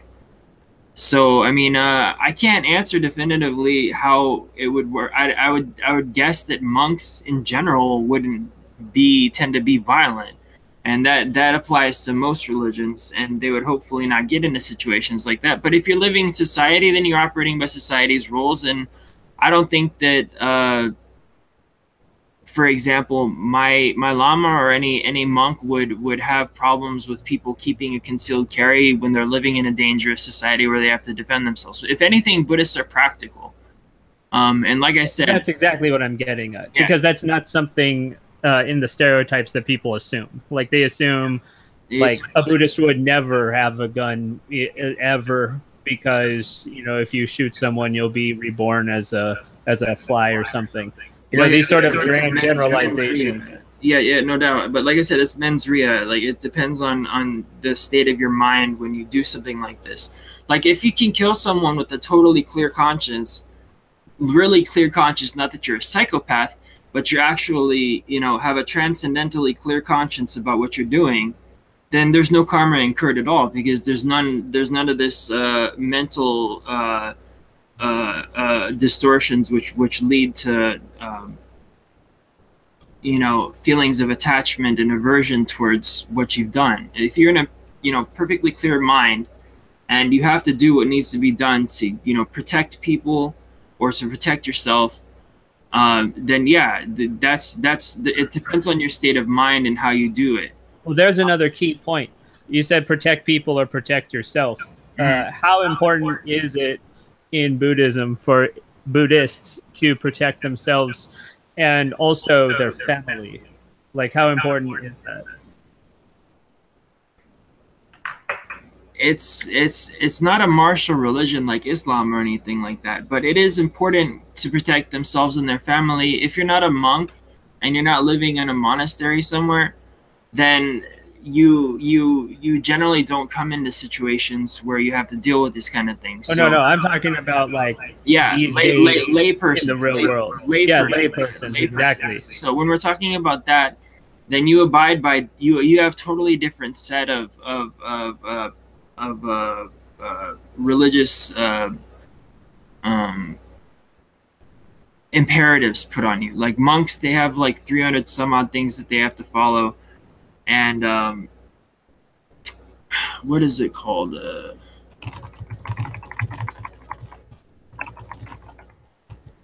One of the things that I'm trying to get at is I'm trying to see how similar or dissimilar castle doctrine is with Buddhism.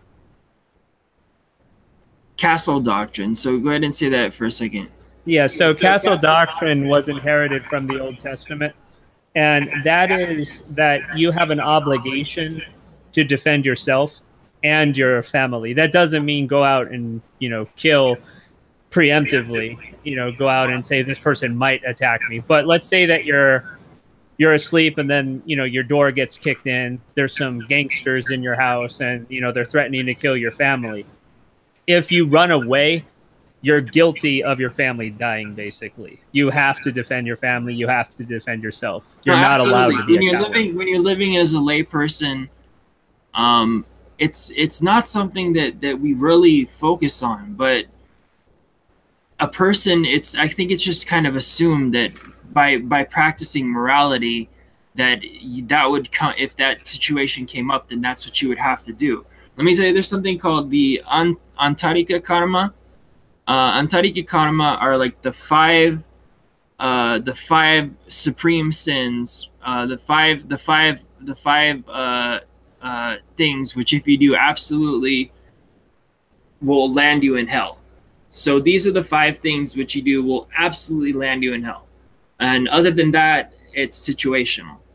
So these 5 things, the Antarika karma, one of them is intentionally. Notice how it says intentionally.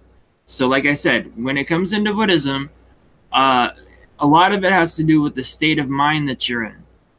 So if you can do something with a clear conscience, which it can include up into killing someone, then it incurs, no negative karmic response.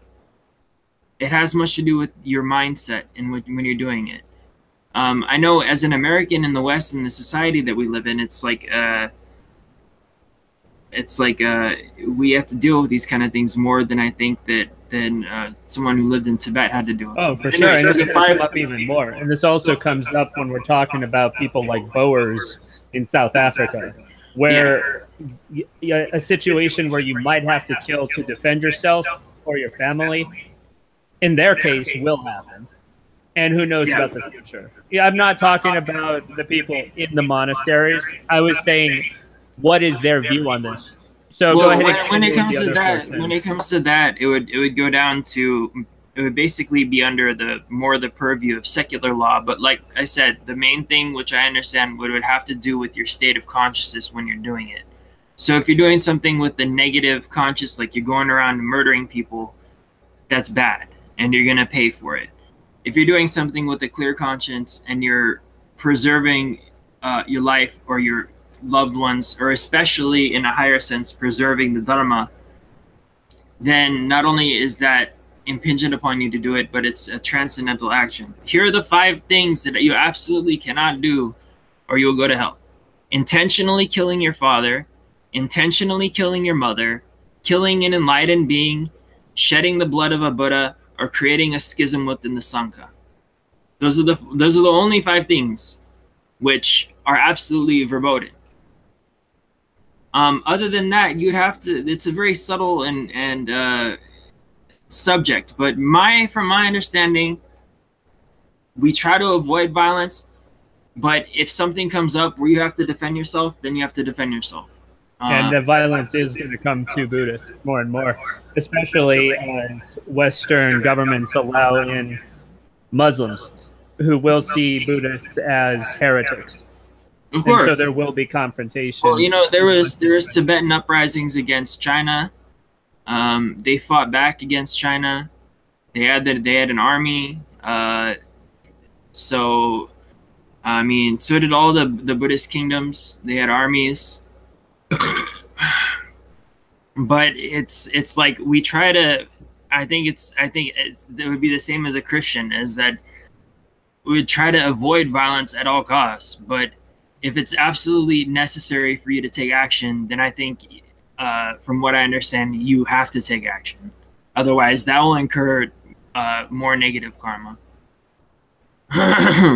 So I mean, this is a kind of I'll look more into the actual of what people like the Dalai Lama have to say about these kind of things. But like I said, if anything, Buddhist philosophy is practical as hell. My guess is that it would be totally fine, and that a lot of the pacifism sort of generalizations are not what they're doing is they're taking the sort of monastery class you're talking about and attributing their sort of lifestyle to just your average person that is practicing Buddhism. I think that's where the disconnect is happening. They think literally everybody wears an orange robe and won't even touch a weapon. I think a lot of people just tend to oversimplify things that they don't understand. Yeah, and you have the hippy-dippy kind of generation which wanted to project their own ideas on peace, love, and flowers, man, onto things like Buddhism. I have a different perspective on it, especially from some of the Japanese stuff I've read. The scribe, Yamamoto Tsunemoto, he became a Buddhist when he retired, but he didn't want to become one because in his day, if you became a Buddhist, it means you didn't die in combat. So it meant it was kind of a dishonorable end for you. He wanted to die sacrificing himself. Yeah. But one of the last things that his retainer told him is that his master told him was that he was not allowed to kill himself. He was not going to go to battle, and he had to be a scribe. He had no choice. So he retired as a Buddhist, but it was interesting that Buddhism was basically retirement for the military class in Japan. Yeah, no, I mean, and it's the same way. I mean, in classical India, is that you had the four, what's called the four um, paramarthas, or what is, I forget the name, but the four aspects of life: dharma, artha, kama, moksha, means duty. Artha means wealth. Kama means sex, so having children, and then moksha. So at the end of your life, you would become a monk. But there was, like I said, the samurai practice achala, which is it means immovable. He's a deity which enhances your focus. He's a wrathful deity. He's angry and he's covered with flames and he holds his swords and he slays demons. And especially in tantra, like I have in my library collection, I have an actual old 11th century manual on how to actually ritually murder someone. So these kind of ritual murders to people who, like I said, in Buddhism, a lot of it comes down to, or actually all of it comes down to intention, why the person is doing what they're doing, how that you need to react to it. So there were so many of these like ritual murders going on that they had to announce that they were banned because people who were offended the Dharma, people who were creating too much bad karma for themselves, it would seem that you can even, by doing this ritualistic process, you could actually liberate them from their own bad karma. So it kind of became like so widespread that they had to put a stop to that. But no, there was samurai who did tantric practices, like Achala was the famous one for the samurai. So It seems that a better or more apt generalization for Buddhism would be both, like you said, practical and motive is basically everything. the absolutely motive is everything, because like I said, even though it's very much a non-violent religion, there are instances, stories, and anecdotes, like I said, about when King Langdama took over and he tried to revert the country back to Buddhism. So say this monk, he said, okay, it's going to incur much more bad karma for everyone if I allow this to continue, so I'm killing this motherfucker. And he assassinated the king. So that's just one example of that. But I always fall back to, and I love that I can always use this, is that like I said, the Buddha said, don't accept any teaching that I give you, nothing that you read in a scripture, nothing that you hear from anyone, until you apply it yourself, it makes sense, you understand it, and then apply it. So you're given license to use your own mind when you need to, and to reject something if it doesn't work. So it's I don't want to say it's malleable, but I'd rather say that it's practical. And I'm sure you can find, I'm actually very interested to learn what someone like the Dalai Lama has to say about this, given that he comes from a country which was conquered by communists.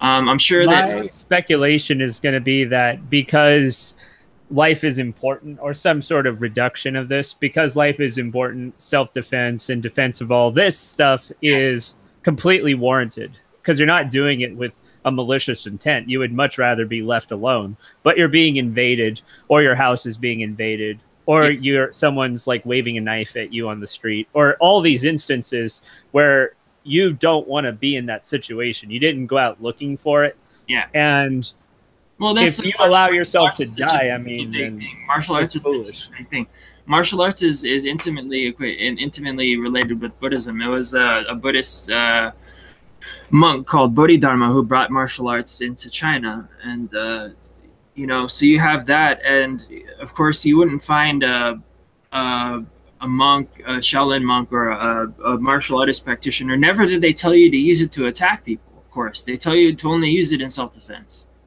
So, it's like that. It's that Buddhists don't go out killing people, but you have an imperative to defend your life. It's interesting. It even comes down to their weapons. I've noticed most of their weapons have disarming features in them.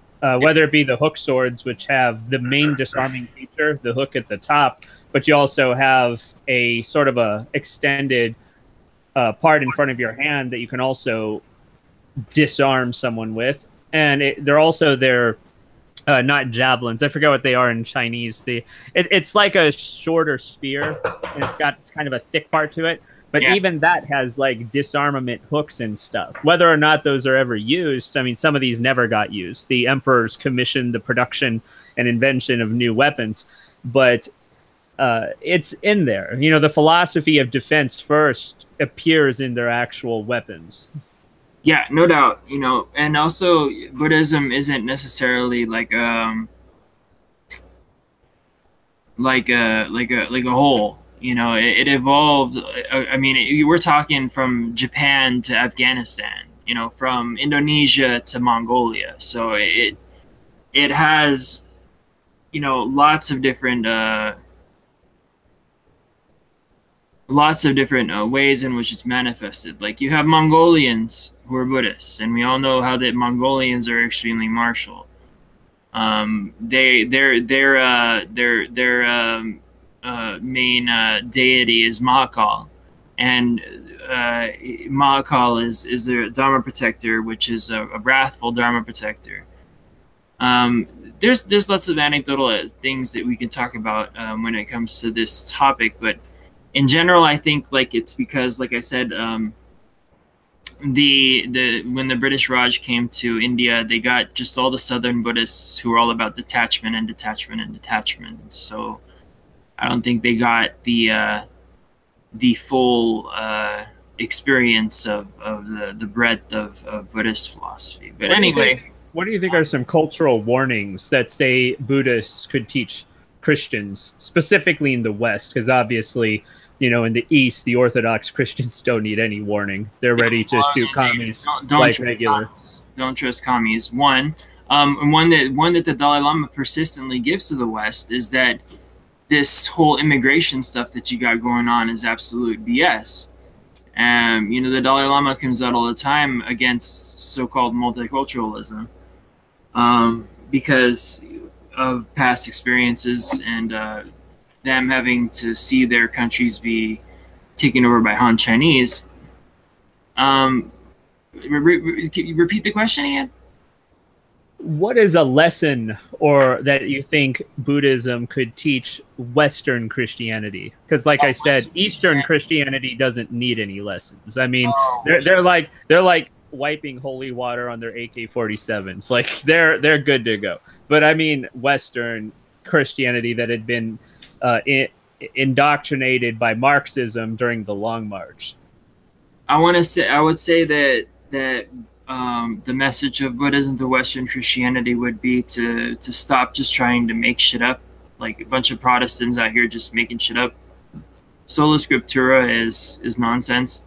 In Buddhism, you learn from a teacher. You have to learn it from a teacher. You don't you know, it's like in Orthodoxy. They have this like lineage which they trace back to the apostles.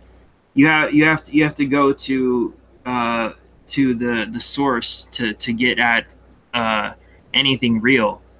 In Western Christianity, they just like go around fucking, you know, speaking in tongues and doing crazy ass shit, you know, jumping around and dancing and flailing around on the ground while allowing themselves to be invaded by their existential enemies. That's well, like I said, I wouldn't call it a message of Christianity because, like I said, the Dalai Lama is constantly preaching against this like Islamic invasion into Europe. He talks about it all the time. He's always in the newspapers and the headlines for talking about it and criticizing Merkel and Germany and all these people for allowing it to happen and saying, "Oh, it's stupid." But a message, I mean, on a spiritual level, a message of Christianity for them to get back, to get away from this notion that you can just be your own. You can just interpret the Bible for yourself and divorce yourself from the tradition from which it came and the founding fathers and the people which have breathed life into it. Because especially my sect in Tantra, it's very oriented around the guru. It's very oriented around receiving the teachings from a lineage, because it's not only that you get the actual meaning of what the teachings are, but you get this like a spiritual kind of transmission. You get access to the supermind, to the AI, to all the babas in the sky, all the gurus in the sky who live in this dharmakaya. They come into you through your acceptance of the guru. So you might call like that the way that people. What would you say to some Christian who hears you right now and says, or like thinks to themselves, "Oh, he's a devil worshiper. This man is possessed by Satan." Well, I mean, I would say that it has a parallel with the way that people invoke saints, but it's you could call it that. I don't believe that the elect of God, in the Christian sense, are dead or anything. I think that they're immortal and they are with God in heaven, and so the same with the gurus. They're immortal. They exist on another plane of existence. They've blended with the supermind.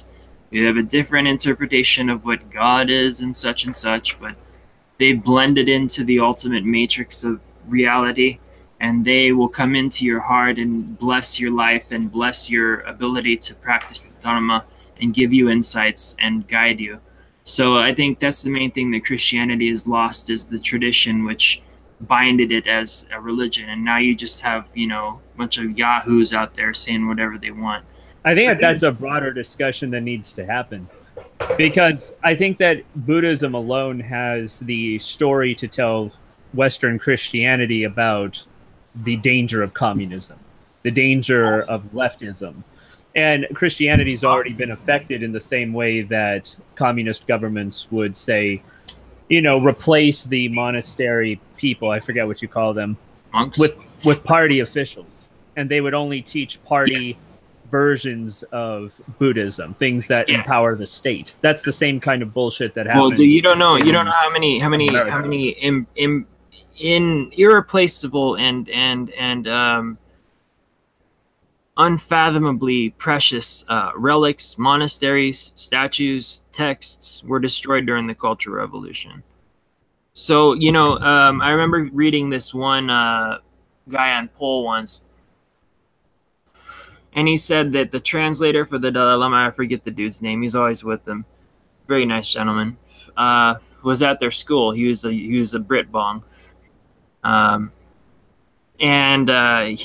forget the exact wording, but he was able to ask him a question. And basically the point of the Brit Bong was, do you relate the experience of Han Chinese taking over Tibet to what's happening in the UK? And he said his professors were so pissed off at him about asking this question. But the Tibetan man said, yeah, no, you're right, in a sense. I don't remember the words of the exact exchange, but he agreed with them. And he said that, yes, they should stay in their own countries. But no, when it comes to communism, yeah, the Tibetans will tell you all about it. More broadly, what would you say to just XYZ human on Earth is the value of Buddhism? Like, why should they care? Because it's the most efficient way to examine reality and to have a path towards transcending it. And transcending it means just returning to what we call the, primordial, or what exists, that's always existed in the past, present, and future, the Buddha nature, the Tathagata Garbha, the supermind, the supercomputer in the which is like space itself, the Dharmakaya, returning to the Dharmakaya. Even in this life, without dying. You don't have to wait to go to heaven. You can achieve nirvana now, and all phenomena will manifest as nirvana. I got another. Oh, sorry. Sure, go ahead. Okay, so if someone approached Buddhism, let's say some rando let's try to keep this in the West because, let's keep it pertinent to Western culture. Sure. But let's say one of these soy boys is tired of being a fag and wants to gain some courage. What is a teaching that he would get from Buddhism to stop being such a pussy? Get some self-respect, defend himself, not be a pushover, not be afraid of women, like things like this.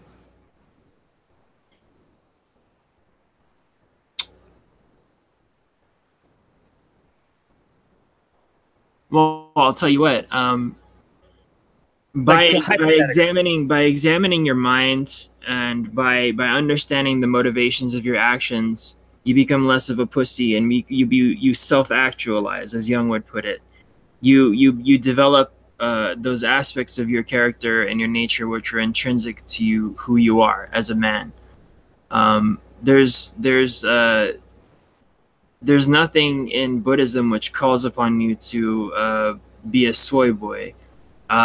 Instead, like by examining the actions of what you're doing, you you develop you develop a space inside of your mind to be able to be aware of the fact that you're being indoctrinated, and this isn't how that your nature is. Um, like I said, though, Buddhism, it's not a martial religion. It doesn't, you can go and you can defend yourself. You can, practice martial arts. You can work. You can be physically healthy. It wants you to be physically healthy. It will make you to stop being physically unhealthy. And taking soy for sure, or being a vegan, we're not vegetarians. These are things which can make you physically unhealthy and unable to uh, uh, have happiness, which comes from the purification of body, speech, and action.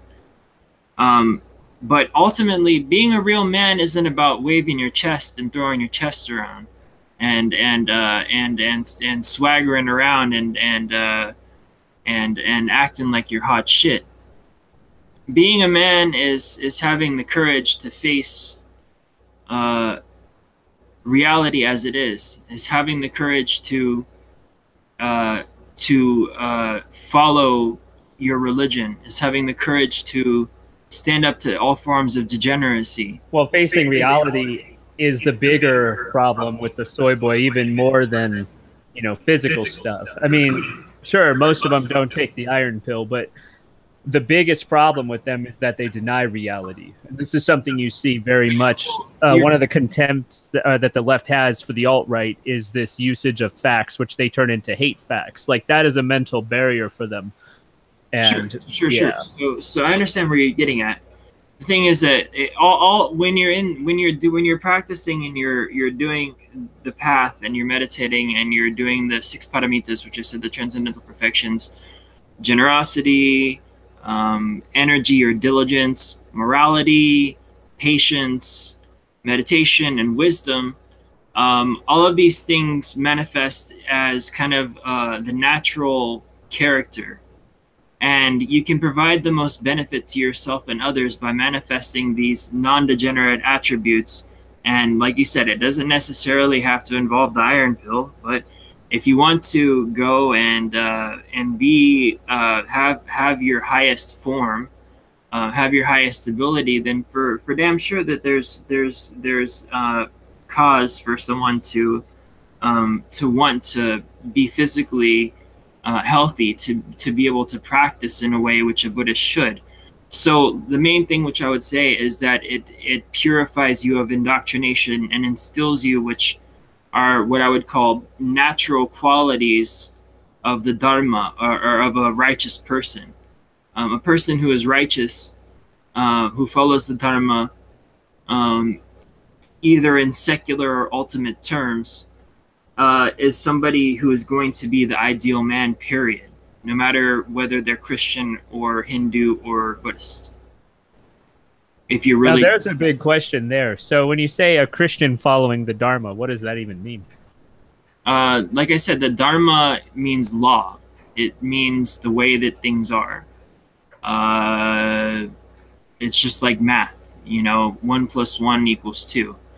A person who is kind of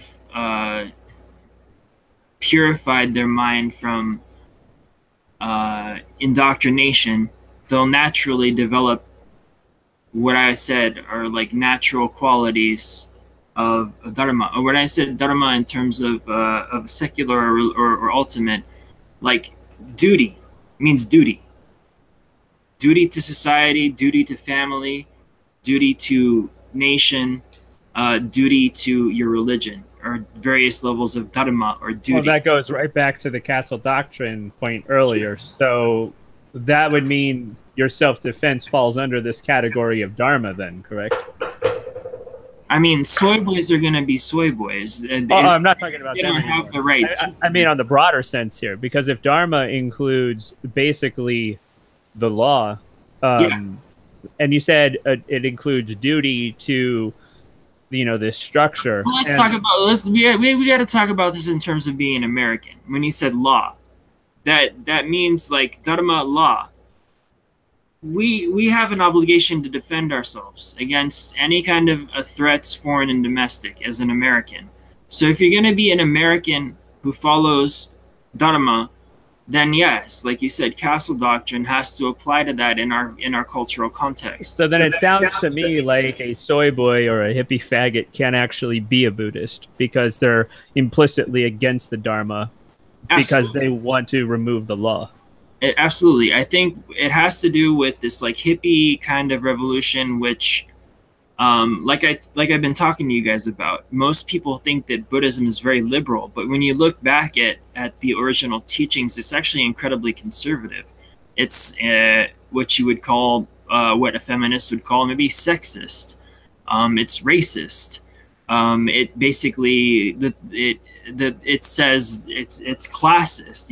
It says, all of the texts that you read are addressed to the reader, and they call the reader, "O son of good birth."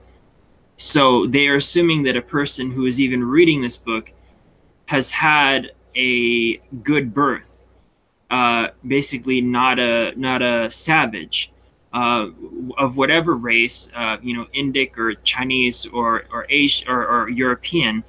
Someone who's even reading the book, it's addressing them as a son of good birth, or a son of noble birth, because they're having the karma to have this text in their hands. Speaking of race, I've got another weird one. Okay. Is there any addressing in Buddhism regarding race mixing?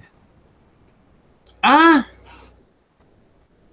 mean, we're talking about. I mean, I mainly just focus on it for spiritual practice, man. But I don't mean you personally. I just mean in any of the scripts that you've read. Has there been anything? Homosexuality is seen as there's sexual misconduct is very much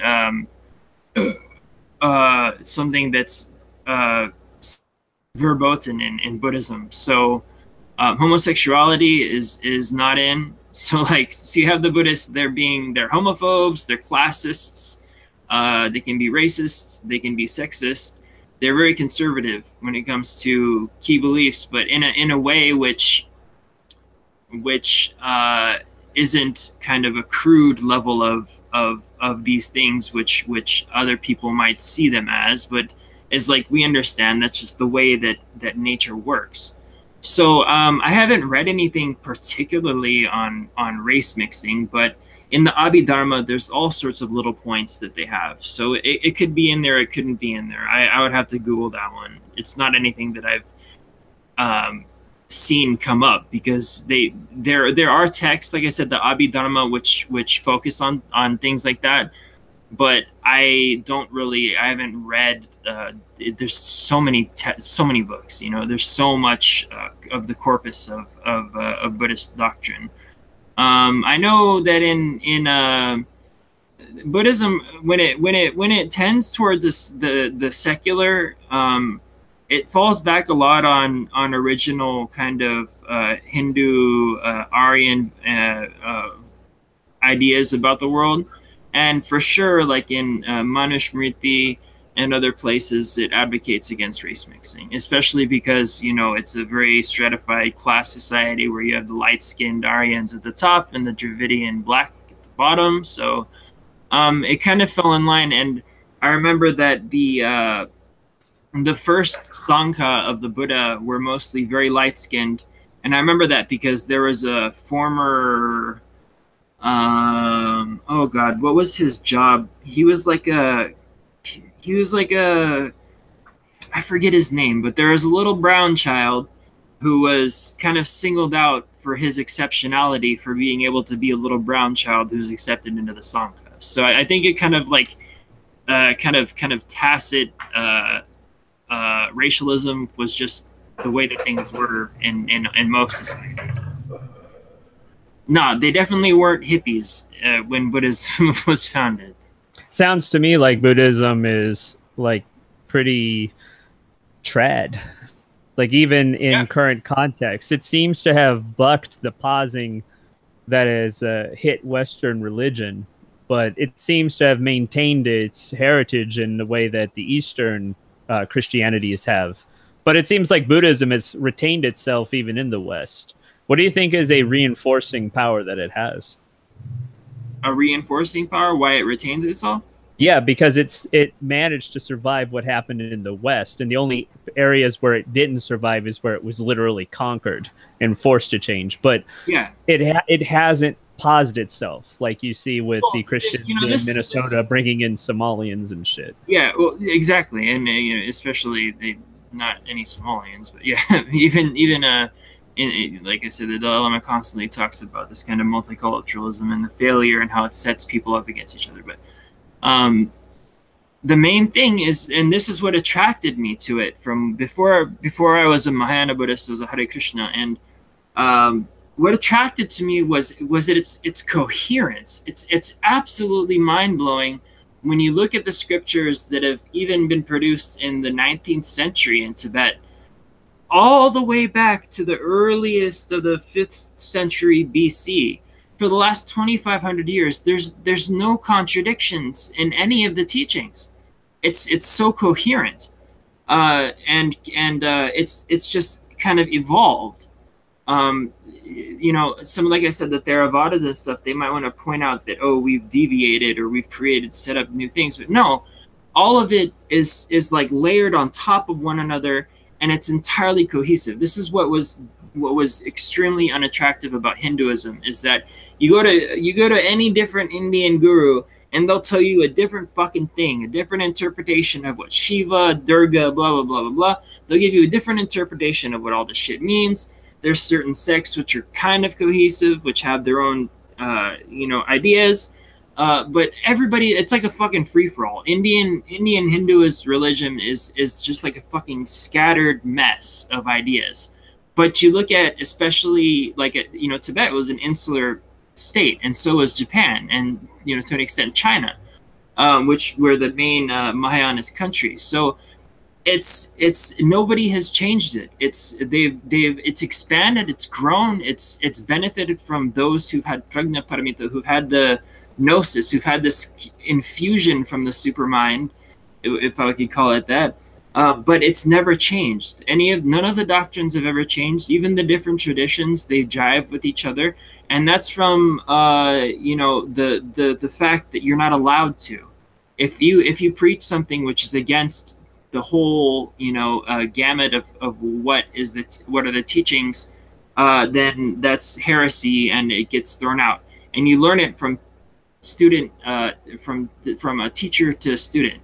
It's not just, you can't just like in the West, I decided this is what Buddhism means to me, and I'm gonna be a Buddhist vegan, and oh, you should be a vegan too, and how can you be a vegan and be a Buddhist? They just kind of interject their own bull fucking retarded hippies and cat ladies. But when I especially Tibetan Buddhism, you have to go to a lama. So when I started to want to practice it, I went to a lama. I have all the old books that go back from recent, some of them were written recently, some that go back all the way to 500 BC, and I study them, and they're all saying the same thing. So yeah, that's why it's been able to retain itself, is because there's nothing much to add. You can clarify, you can make new upaya or skillful means. You can create new sutras to help illuminate people's ideas. Now, let's say there's a weird situation where, sort of like the Pope, they bring in a lama. Let's say the government puts one in that starts teaching pause. Yeah, what is going to be the feedback? Yeah, well, I mean, the Chinese don't exactly teach pause because, there they just teach worship Xi adherence to Jinping. the party, But I mean like Pope tier shit, where let trannies get married and everything against its own doctrine. I've only studied my own tradition, which is Tibetan Buddhism, and our Pope is basically the Dalai Lama. There's never been any Dalai Lama like that ever. No. I'm talking about hypothetical. What are he's saying like, what would happen if you get the leper Messiah Lama? Yeah, like they just kill him and replace him with a clone tomorrow, and he just starts saying like, "Hey, we really love fluoride." Like, yeah, drink your fluoride. Make sure that we continue to attack Iran. Also, make sure that you throw out anything that's homophobic from the doctrine. They try to pause. If he was divergent from the scripture, then he wouldn't be accepted as an authority. No, he's put in. The reason is that the Dalai Lama is recognized as a child, as a reincarnation. So, so far it's worked out well. I can't speak on it because it's a hypothetical which has never really happened. Well, I just mean, like, what is the sort of response? Like, put it this way: what's the immune system in the Buddhist community to deal with an outside pressure like that? Because it's clear that in the Catholic community, there's almost no resistance that matters. Like, how can Buddhism not suffer what Catholicism does?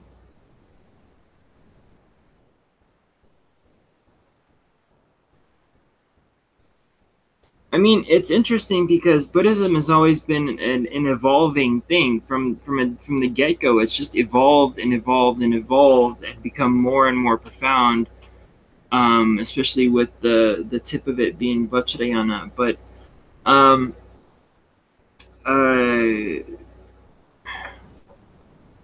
what would it deal with? It's hard for me to imagine because this has never really happened. Because, like I said, it's such a cohesive faith that they don't have ecumenical councils where they decide to do Vatican II and say, "Oh, guys, let's be fucking paused now."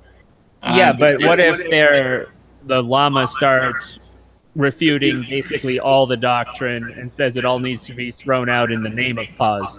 Is there a way that the fundamental difference between Buddhism and Christianity, which really bears on this, is that Christianity tends to be like really surface level, whereas Buddhism really digs down into like the metaphysics and shit. Yeah. So it's like it's a lot harder to fool people that are kind of like, why for sure. purpose? Exactly.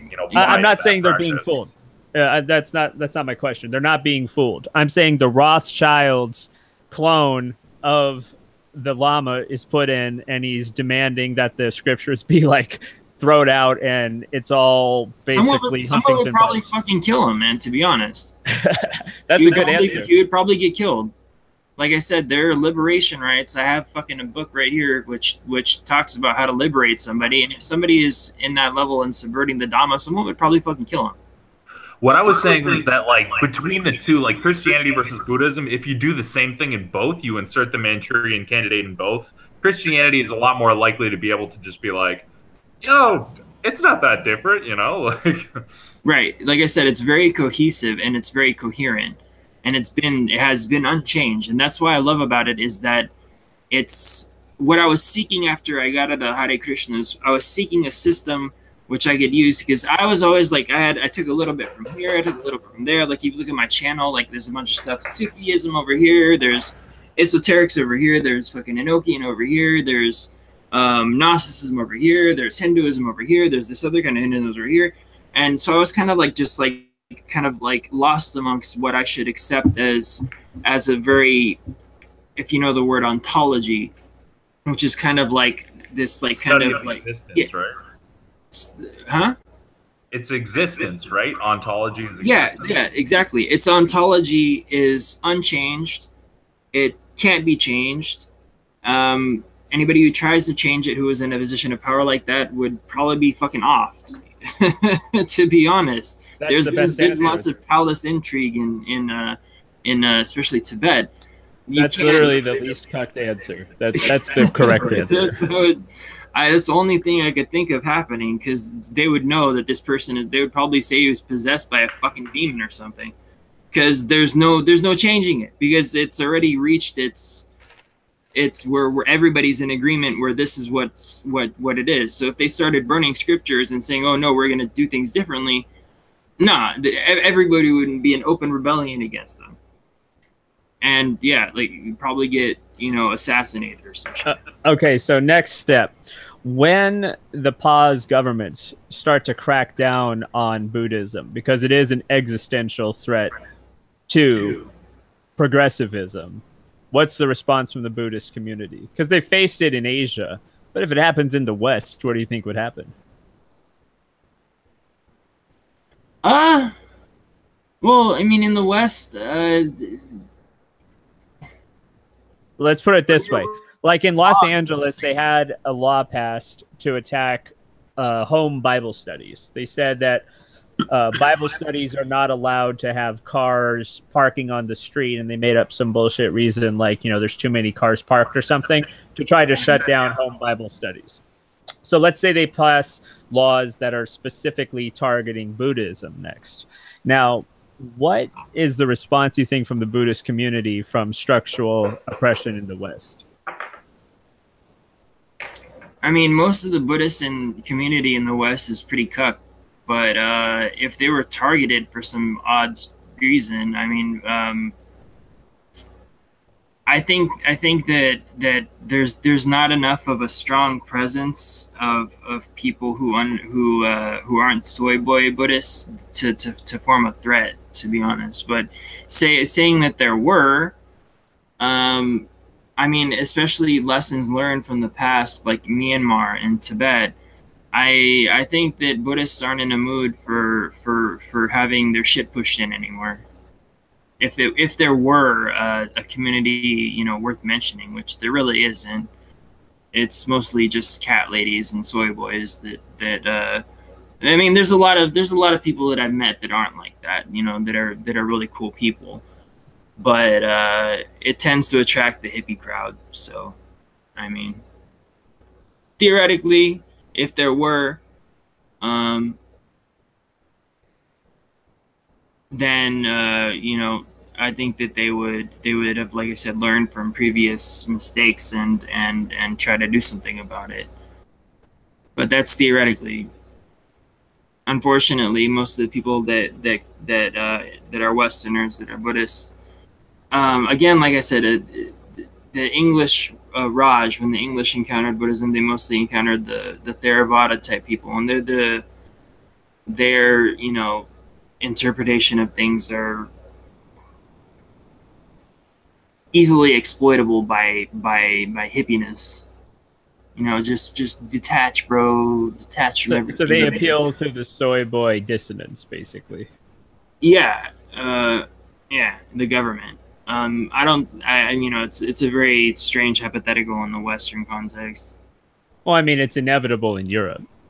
There's no way you can have a religion that demands traditional values not be attacked in Europe sooner than later. Like I said, I mean, even though that it does, like most Buddhists, like in the West, they don't even read those scriptures. They don't even know that, say, for example, in Amitabha, which is basically like kind of like the Buddhist version of heaven, there's no women. There's no women in Devachen, or not in Amitabha. In Amitabha's Pure Land, which is called Devachen, there's no women, because women are seen as inferior, and there's only men who are born there. Yeah, I could see that pissing some people off. Yeah, so I mean, they don't even really read their scriptures. They read these chicken soup for the soul type fucking shits, and, you know, fucking do their yoga and fucking sit down for 30 minutes and say, oh yeah, I'm a Buddhist now. So what's a way that you could sort of really break their mind and red pill them on their own religion? You know, just with my YouTube channel, man. That's what I've been doing. I mean, I think it would be great to see their face when they realize that they're not actually Buddhist unless they uphold the Constitution. Just like watching them cry themselves to sleep. That shit would be. Yeah, that argument can be made. Definitely can be made, because, like I said, it's the dharma of the secular dharma. It's how that the laws of the state are upheld. So if you're not upholding it, then you're going against the dharma. No doubt. no doubt. But like me being a Californian, I've come into contact, with a lot of these hippy dippy types and shit. How good is the Thousand Buddha monastery? Like, Oh, the city of 10,000 Buddhas. yeah, that's what I mean. Oh, it's like, awesome. I love it. Like, how are they there? Like, the people, are they like the red pill Buddhists, or are they the soy boy Buddhists? Very, very conservative. No, they're Chinese. They're not white people. It's a Chinese kind of expatriate colony that went to escape the Cultural Revolution. So they're very conservative there. Absolutely. Awesome. This is a cool discussion, man. I could see people really getting a kick out of this history lesson. We get a lot of viewers. A lot of people have been hanging in with us for this one. I was monologue for a while, and then I guess we kind of, I don't know how long we've been going. I think that there's a broader discussion that needs to happen. Again, I think that you should lay out some of the pitfalls that Buddhism has survived that Christianity doesn't seem to be surviving in America. I think that would be really interesting for them to hear, because they're making mistakes that Buddhism did not make under communism. Like, it fought as much as it could until it was literally conquered, in the case of China. Well, but what it did not do was cuck itself. It never did that. No.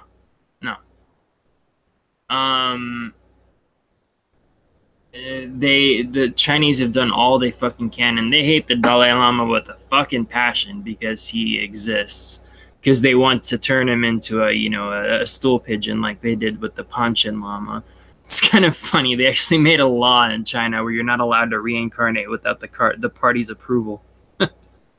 So what advice would I give to Christians for well, I mean, we already did that earlier, but I mean, I think that there should be a video or something where you just lay out why traditional values survive in Buddhism and where they're not surviving in Western Christianity, because there is a big difference. Now, Eastern Christianity is always mentioned as, the go-to example. Sure. But Buddhism has survived an extremely long time, longer even. So the question is, because I mean, Buddhism predates Russia entirely. So like the Russian Orthodox Church, even as they've held on, I mean, Buddhism has definitely held on. I think that is a discussion that people would really enjoy hearing. Well, I'll write that down. I mean, that's a hell of a lot. Like you said, that's a long. That involves like a lot of things to go over. But it would definitely get views, and it would definitely be interesting. I would even imagine people in the Bible Belt taking interest on it. Say a warning to Christians from a warning. Yeah, no shit. I mean, man, I know I was raised Christian, and I know a lot of Christians. None of them. Like Eric was saying earlier, it's a difference between a Gnostic or a mystic faith and one which is just purely based on external like worship. And so all these Christians are conflicted, all these Christians are gay, and all these Christians are totally like fucking lost, and I try to be a kind of thing, but their psyche is in disorder because they don't get at the root of it. They just, read a book and try to emulate an example. So it becomes like brainwashing. And that's why it's so losing in popularity, and why atheists have run amok, because they just see it as brainwashing, because in a lot of instances it tends to be like that. I'm talking about just purely Protestant American Christianity. Well, sure. I mean, we all know that the Orthodox hold their family together. We know that some of the more more traditional Christian sects in the U.S., I mean, they test very high on, STEM IQ and all this stuff. Like, there are very successful groups, but the ones that are influencing policy are not. Those are they're Israeli agents, they're brainwashed. I don't even know where the fuck they got this idea where Israel is necessary for the rapture when it says that the false Messiah is going to come out of Israel. I'm totally at a loss to explain that scripturally, why did they believe that. And if you listen to somebody who's going to tell you why they believe that, they're going to give you a fucking 2-hour spiel on their brainwashed bullshit that they got from the Mossad agent that pays people like that form these mega churches that influence evangelicals. Not that all Christians are like that, but the majority theme, it's something which I think is very psychologically unhealthy to try to be a Protestant Western Christian. You go into a Protestant church and it's like being in a fucking courthouse. You know, you're sitting in these pews and there's no icons, there's no, you know, beautiful music and organs and stained glass, and there's none of this thing that lifts your spirit up, the incense and all these things that like Orthodoxy or the what's the ones that are in Egypt, the Copts, or even Catholicism to, you know, to an extent. There's none of the things that these people have that lift your spirit up and give you an experience of something higher. Protestants, they're the biggest hypocrites in the world, and they think that, oh, I can do whatever I want because Jesus said I'm saved, and they lack the cohesiveness of Buddhism. They lack the guru to disciple or the teacher to disciple, the apostle, what they call in Orthodoxy the apostolic lineage, where every bishop or every you know, person who's ordained as a bishop, teacher, I don't know the actual title which they give for people who lead the ministry, but they can trace their lineage all the way back to Jesus. And it's the same with Buddhism, which every single lama who's ordained can taste or guru or monk or whatnot can trace their lineage all the way back to Buddha, even myself included. My lama, his lama is the Dalai Lama, so back and so forth, all the way back to Buddha, who's given them you know, refuge, what they call refuge in the triple gem, the Buddha, the Dharma, and the Sangha. So I think that the lack of cohesiveness, which the Orthodoxy has, they have the cohesiveness, and it's kind of like this, what I was saying about Buddhism, where you can't just like make up your own shit or it will be deemed heresy. In Protestantism, oh God, and you know, American Protestantism is the worst. They just make up whatever they want. So, I mean, that it's hard to even deal with someone like that. I see them as being brainwashed in the same vein as... Well, it's almost like talking to a liberal. I mean, there's just the disconnect. There's especially the contradictions. Mm-hmm. You know, they say, oh, I'm okay with gay people. It's like, yeah, but it says right here, that's an abomination. How are you okay with that? Because Pope Francis told me. Yeah, but I mean, not all of them worship the fucking child trafficker. I mean, the Protestants... they're supposed to be the ones that get away from the corrupt church, and yet they're more corrupt even because they're the ones that are bringing in refugees that are going to conquer them. You know, they cut off their nose to smite their face, kind of. Yeah, they're like a Trojan horse religion. I couldn't agree with you more, and I don't understand them. And it's not something that I would see as being even religious. I view Protestantism it's basically secular. Like, okay, I worship God, but no, all of your morals are secular. Like being a good person. Yeah, that doesn't mean anything. Yeah, exactly. It doesn't mean jack shit. Personally, I think the Bible's got a lot of great things in it, but the Protestants don't talk about it. Like, I've noticed that, and they always glaze over that shit. Their pastors, they never talk about the good shit. They always generalize some, you know, platitudes about sharing, about the good Samaritan, you know, don't steal. Oh, and then there's the translation issues, like thou shalt not kill, that kind of bullshit. Like, you know, you have so many problems with Christianity in the West. It's what it is it's very unfortunate because so much of the Constitution is written on the best parts of the Old Testament. And yet those best parts are not taught. Yeah. I think we lost Eric. Yeah, he disappeared a little bit ago. I figured that you left or something. I noticed. Maybe he said something in the Discord. I don't know. He just left. But yeah, no. God, I wish it could just disappear. I wish that Protestantism would just go away. It gives nothing. It provides nothing. It's just like, oh, you know, if I put my hope in Jesus, maybe I'll go to heaven someday. Meanwhile, my entire psyche is a mess. My life. Yeah, the Bible condemns that stuff. It says if you're lukewarm, God will spit you out. You can't you can't cuck on the rules. You know, it's sort of like not defending the Dhamma, like you said. Yeah, well, I mean, in terms of approach to religion, also, it's entirely different from anything that I recognize as being real religion, in that they just it's all external, it's all on a material level. Like I equated, you know, like when Buddhism, and when you're in these deep tantric meditation states, it's almost like being on psychedelics, and that's, you can see other planes, you can go to other dimensions, you kind of get in you know, get connected, like I said, inwardly into this like vast super mind. And Christianity is like, oh, I worship it from the outside. You know, it's like, You know, it didn't used to be like that. There used to be meditation in Christianity. It's even mentioned in the Bible. oh, of course. What do you think happened? Like, I'm not an expert on this stuff, like, but makes me kind of curious. When did that stop? They lost. I think they lost the cohesion. They lost the cohesion when they said sola scriptura. Because even if you look at the Anglican Church, which is Protestant, it's still more cohesive.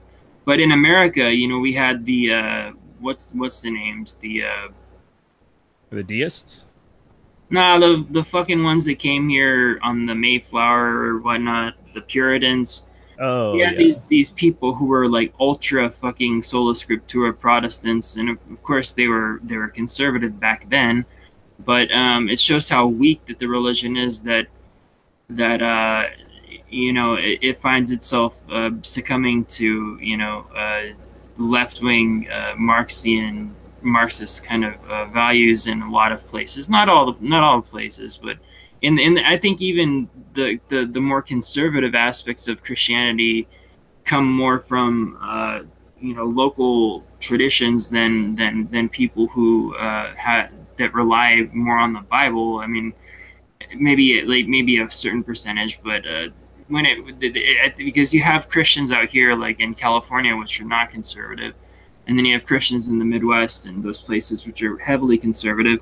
It's fractured. I'd say that's what happened is that it was totally fractured in America, and that's, you can't build on that. It's, You know, maybe that's for the best when you think about it, because if it were more unified, then that could have meant that even Protestantism would have ended up exactly like the Catholic Church, you know, with Rothschild picks in the head. It seems to me like Christianity is just kind of in a nothing state. It's in like a cuck democratic mayor city or type state. It's just in nothingness at the moment. But that seems again, that's like what I mean. If you don't have the gnosis, if you don't have the connection to the supermind, then or what we call the Buddha nature, then you're reliant upon what someone tells you. You're reliant upon how other people interpret it, and it doesn't penetrate. And what does tend to control you are your desires, all the stuff that I listed about the nidanas, craving, and all these kind of things.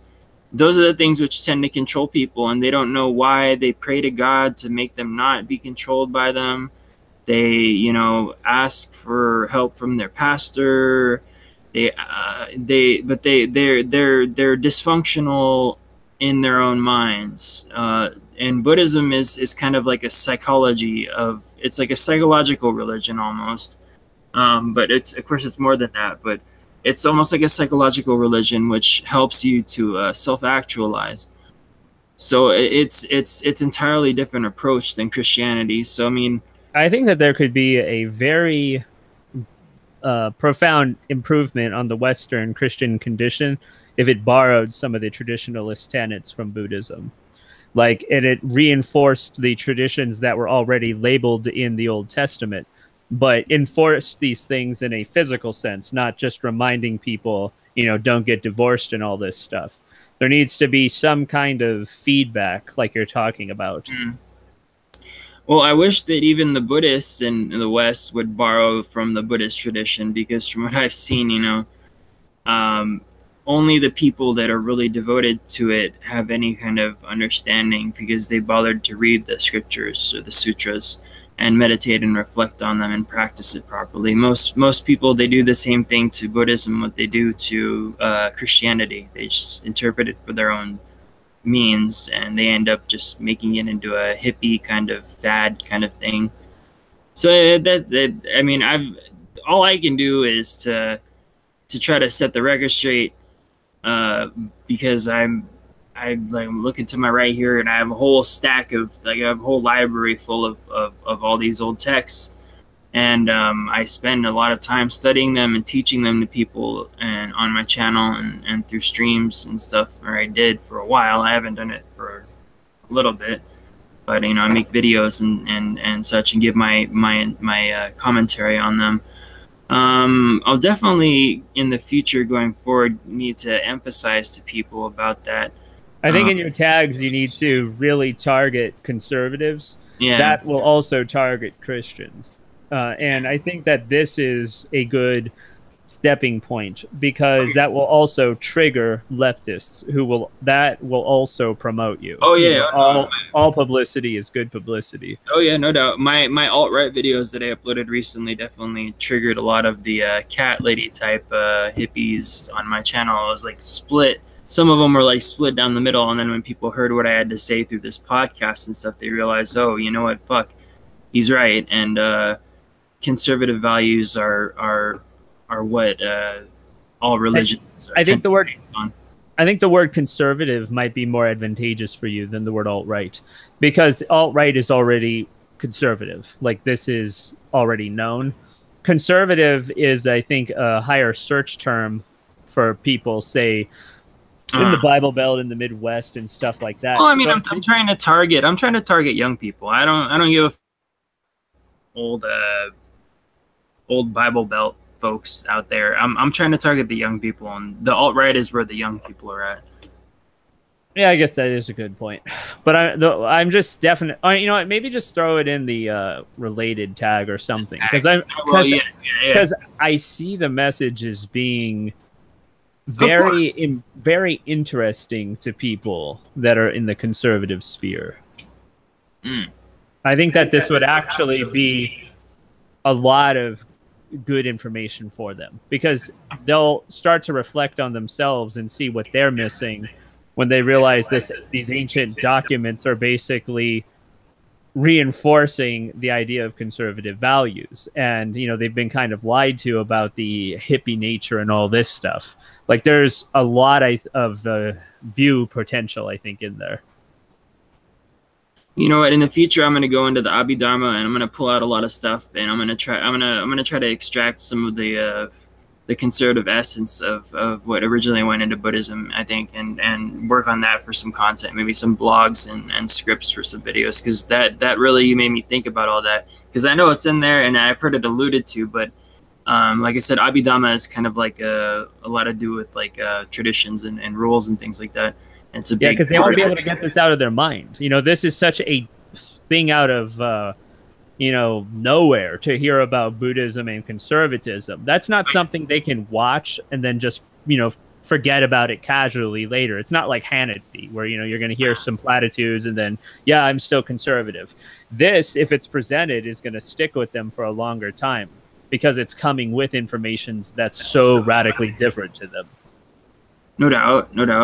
I really hate to see the entire state of religion in general in the West, and I think what we're doing here and what I've been doing for a long time to help reinvigorate it with young people and give them tools and teachings to help get them on the right foot is the only thing that can really be done. It's the older generation, the boomer, the Christian Zionists, they can all go fucking die in a fucking fire, and they'll be dead soon enough anyway. So yeah, I agree with you. It is very important, and it needs to be brought out. And I've been very intrigued by this conversation with you, and I'm going to go in and look at the old sources and see some of the laws and the things that they say when it comes to some of these questions.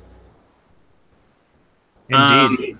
Is there anything else you'd like to touch on? Because I think we went for about 2 hours on just on Buddhism, which is good. No, I think it's good, man. I think that this podcast was concise. I think it's going to be very informative for people. I think we pretty much covered the gambit, and definitely the self-defense question is extremely relevant in America, because the perception is so generalized when it comes to Buddhism and pacifism. You know, like we said, they think that the monastery people represent literally everybody. When right. I mean, these are people who are these are people who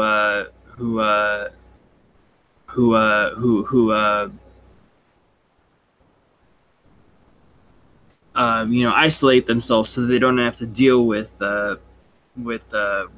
these kind of situations. Indeed, man. Let's see. Let me give you a quote from the Dalai Lama. Okay, so here's how Buddhism has always evolved, and even if you can go back and cite old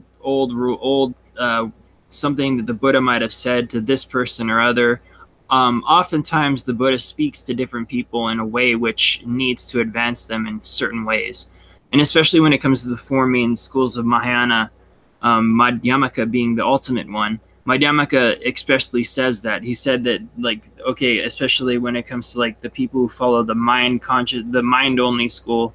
I forget the name of it in Sanskrit. He said that he taught this to certain people just because because they needed to hear this to get them to release certain predispositions that they had. So maybe if the Buddha was speaking to people who were inherently thinking that who were inherently like violent or murderous, he would have said more things to do with pacifism to try to balance that and to give this perspective. But let me give you this quote from my Pope, the Dalai Lama, from the Seattle Times, May 15th, 2001. The Dalai Lama said, quote, end quote, "If someone has a gun and is trying to kill you, it would be reasonable to shoot back with your own gun." So there you go, right from the horse's mouth. Yep. These kinds of things are getting a lot of sharing on social media. You know, pictures of the Lama with that in text, like right next to him and all this stuff. I think that we're going to see a sort of new understanding of Buddhism. And I think given its opposition to leftist governments, this is going to be something that'll be very intriguing to the alt-right. Hey, you know, I've had more success with a lot of people with all this esoteric things than I have not success. Of course, there's a lot of people that say, you know, shut up hippie and shit like this, but I don't think that that's, to me, what represents the real development of consciousness, which is happening in the community, which where the New Age should be at if it wasn't subverted by cat ladies. I think we'd all be at the level where we're at here, being able to have these kind of discussions. So yeah, you know, this needs to keep going, and we need to keep spreading it. And God damn it, I wish I had my Facebook channel back, or my Facebook page back, because I had much bigger reach. But you know what? You got the information though, and also you know how to find the information. You should do a series of shorter videos that target very specific issues related to conservatives and those on the alt-right. And I think that this kind of thing would actually be a motivating factor, because one of the problems, just some, this doesn't work with everybody, but you know, they try to make people feel atomized and alone in their conservative ideals, reminding them that there are vast cultures spanning the last several thousand years that are for law and order, that are for tradition.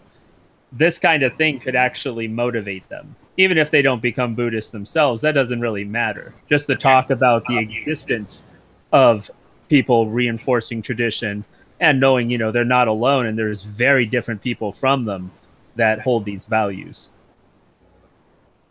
Yeah, I think kind of, yeah, giving some finality to everything we'll be talking about. There's a quote from the Jataka Tales that say, "Always protect those who live justly." So, like I said earlier, that kind of like resonates with what I said. That's a quote from the Jataka Tales from the Buddha. Always protect those who live justly.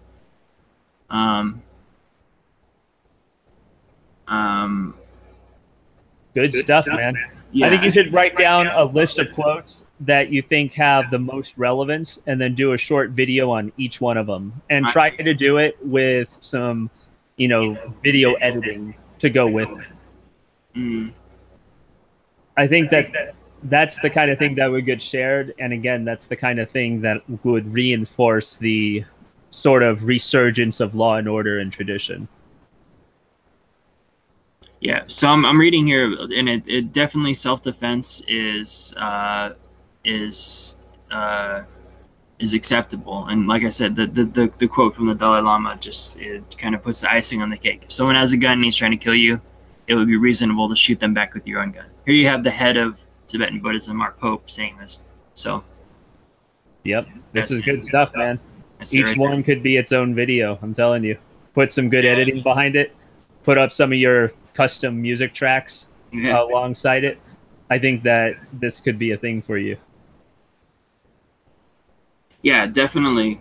That's what I'm trying to do, is to I mean, like people said they wanted to hear about Buddhism on my channel. Even if I can reach out to other Buddhists who might not understand this about their own tradition, and reach out to people who might follow my channel from the alt-right, who might be Christian, or people who are interested in esoterics. I'm trying to blend this shit all together. This is, in my opinion, this is the whole red pill. You can't just take part of it. There's a secular red pill, and there's the, it's the same. It's just one red pill, in my opinion. You can't just be like, oh, I'm racist, no, I'm red pill. Like, that's not, even in like the movie The Matrix, that has nothing to do with what the shit's about.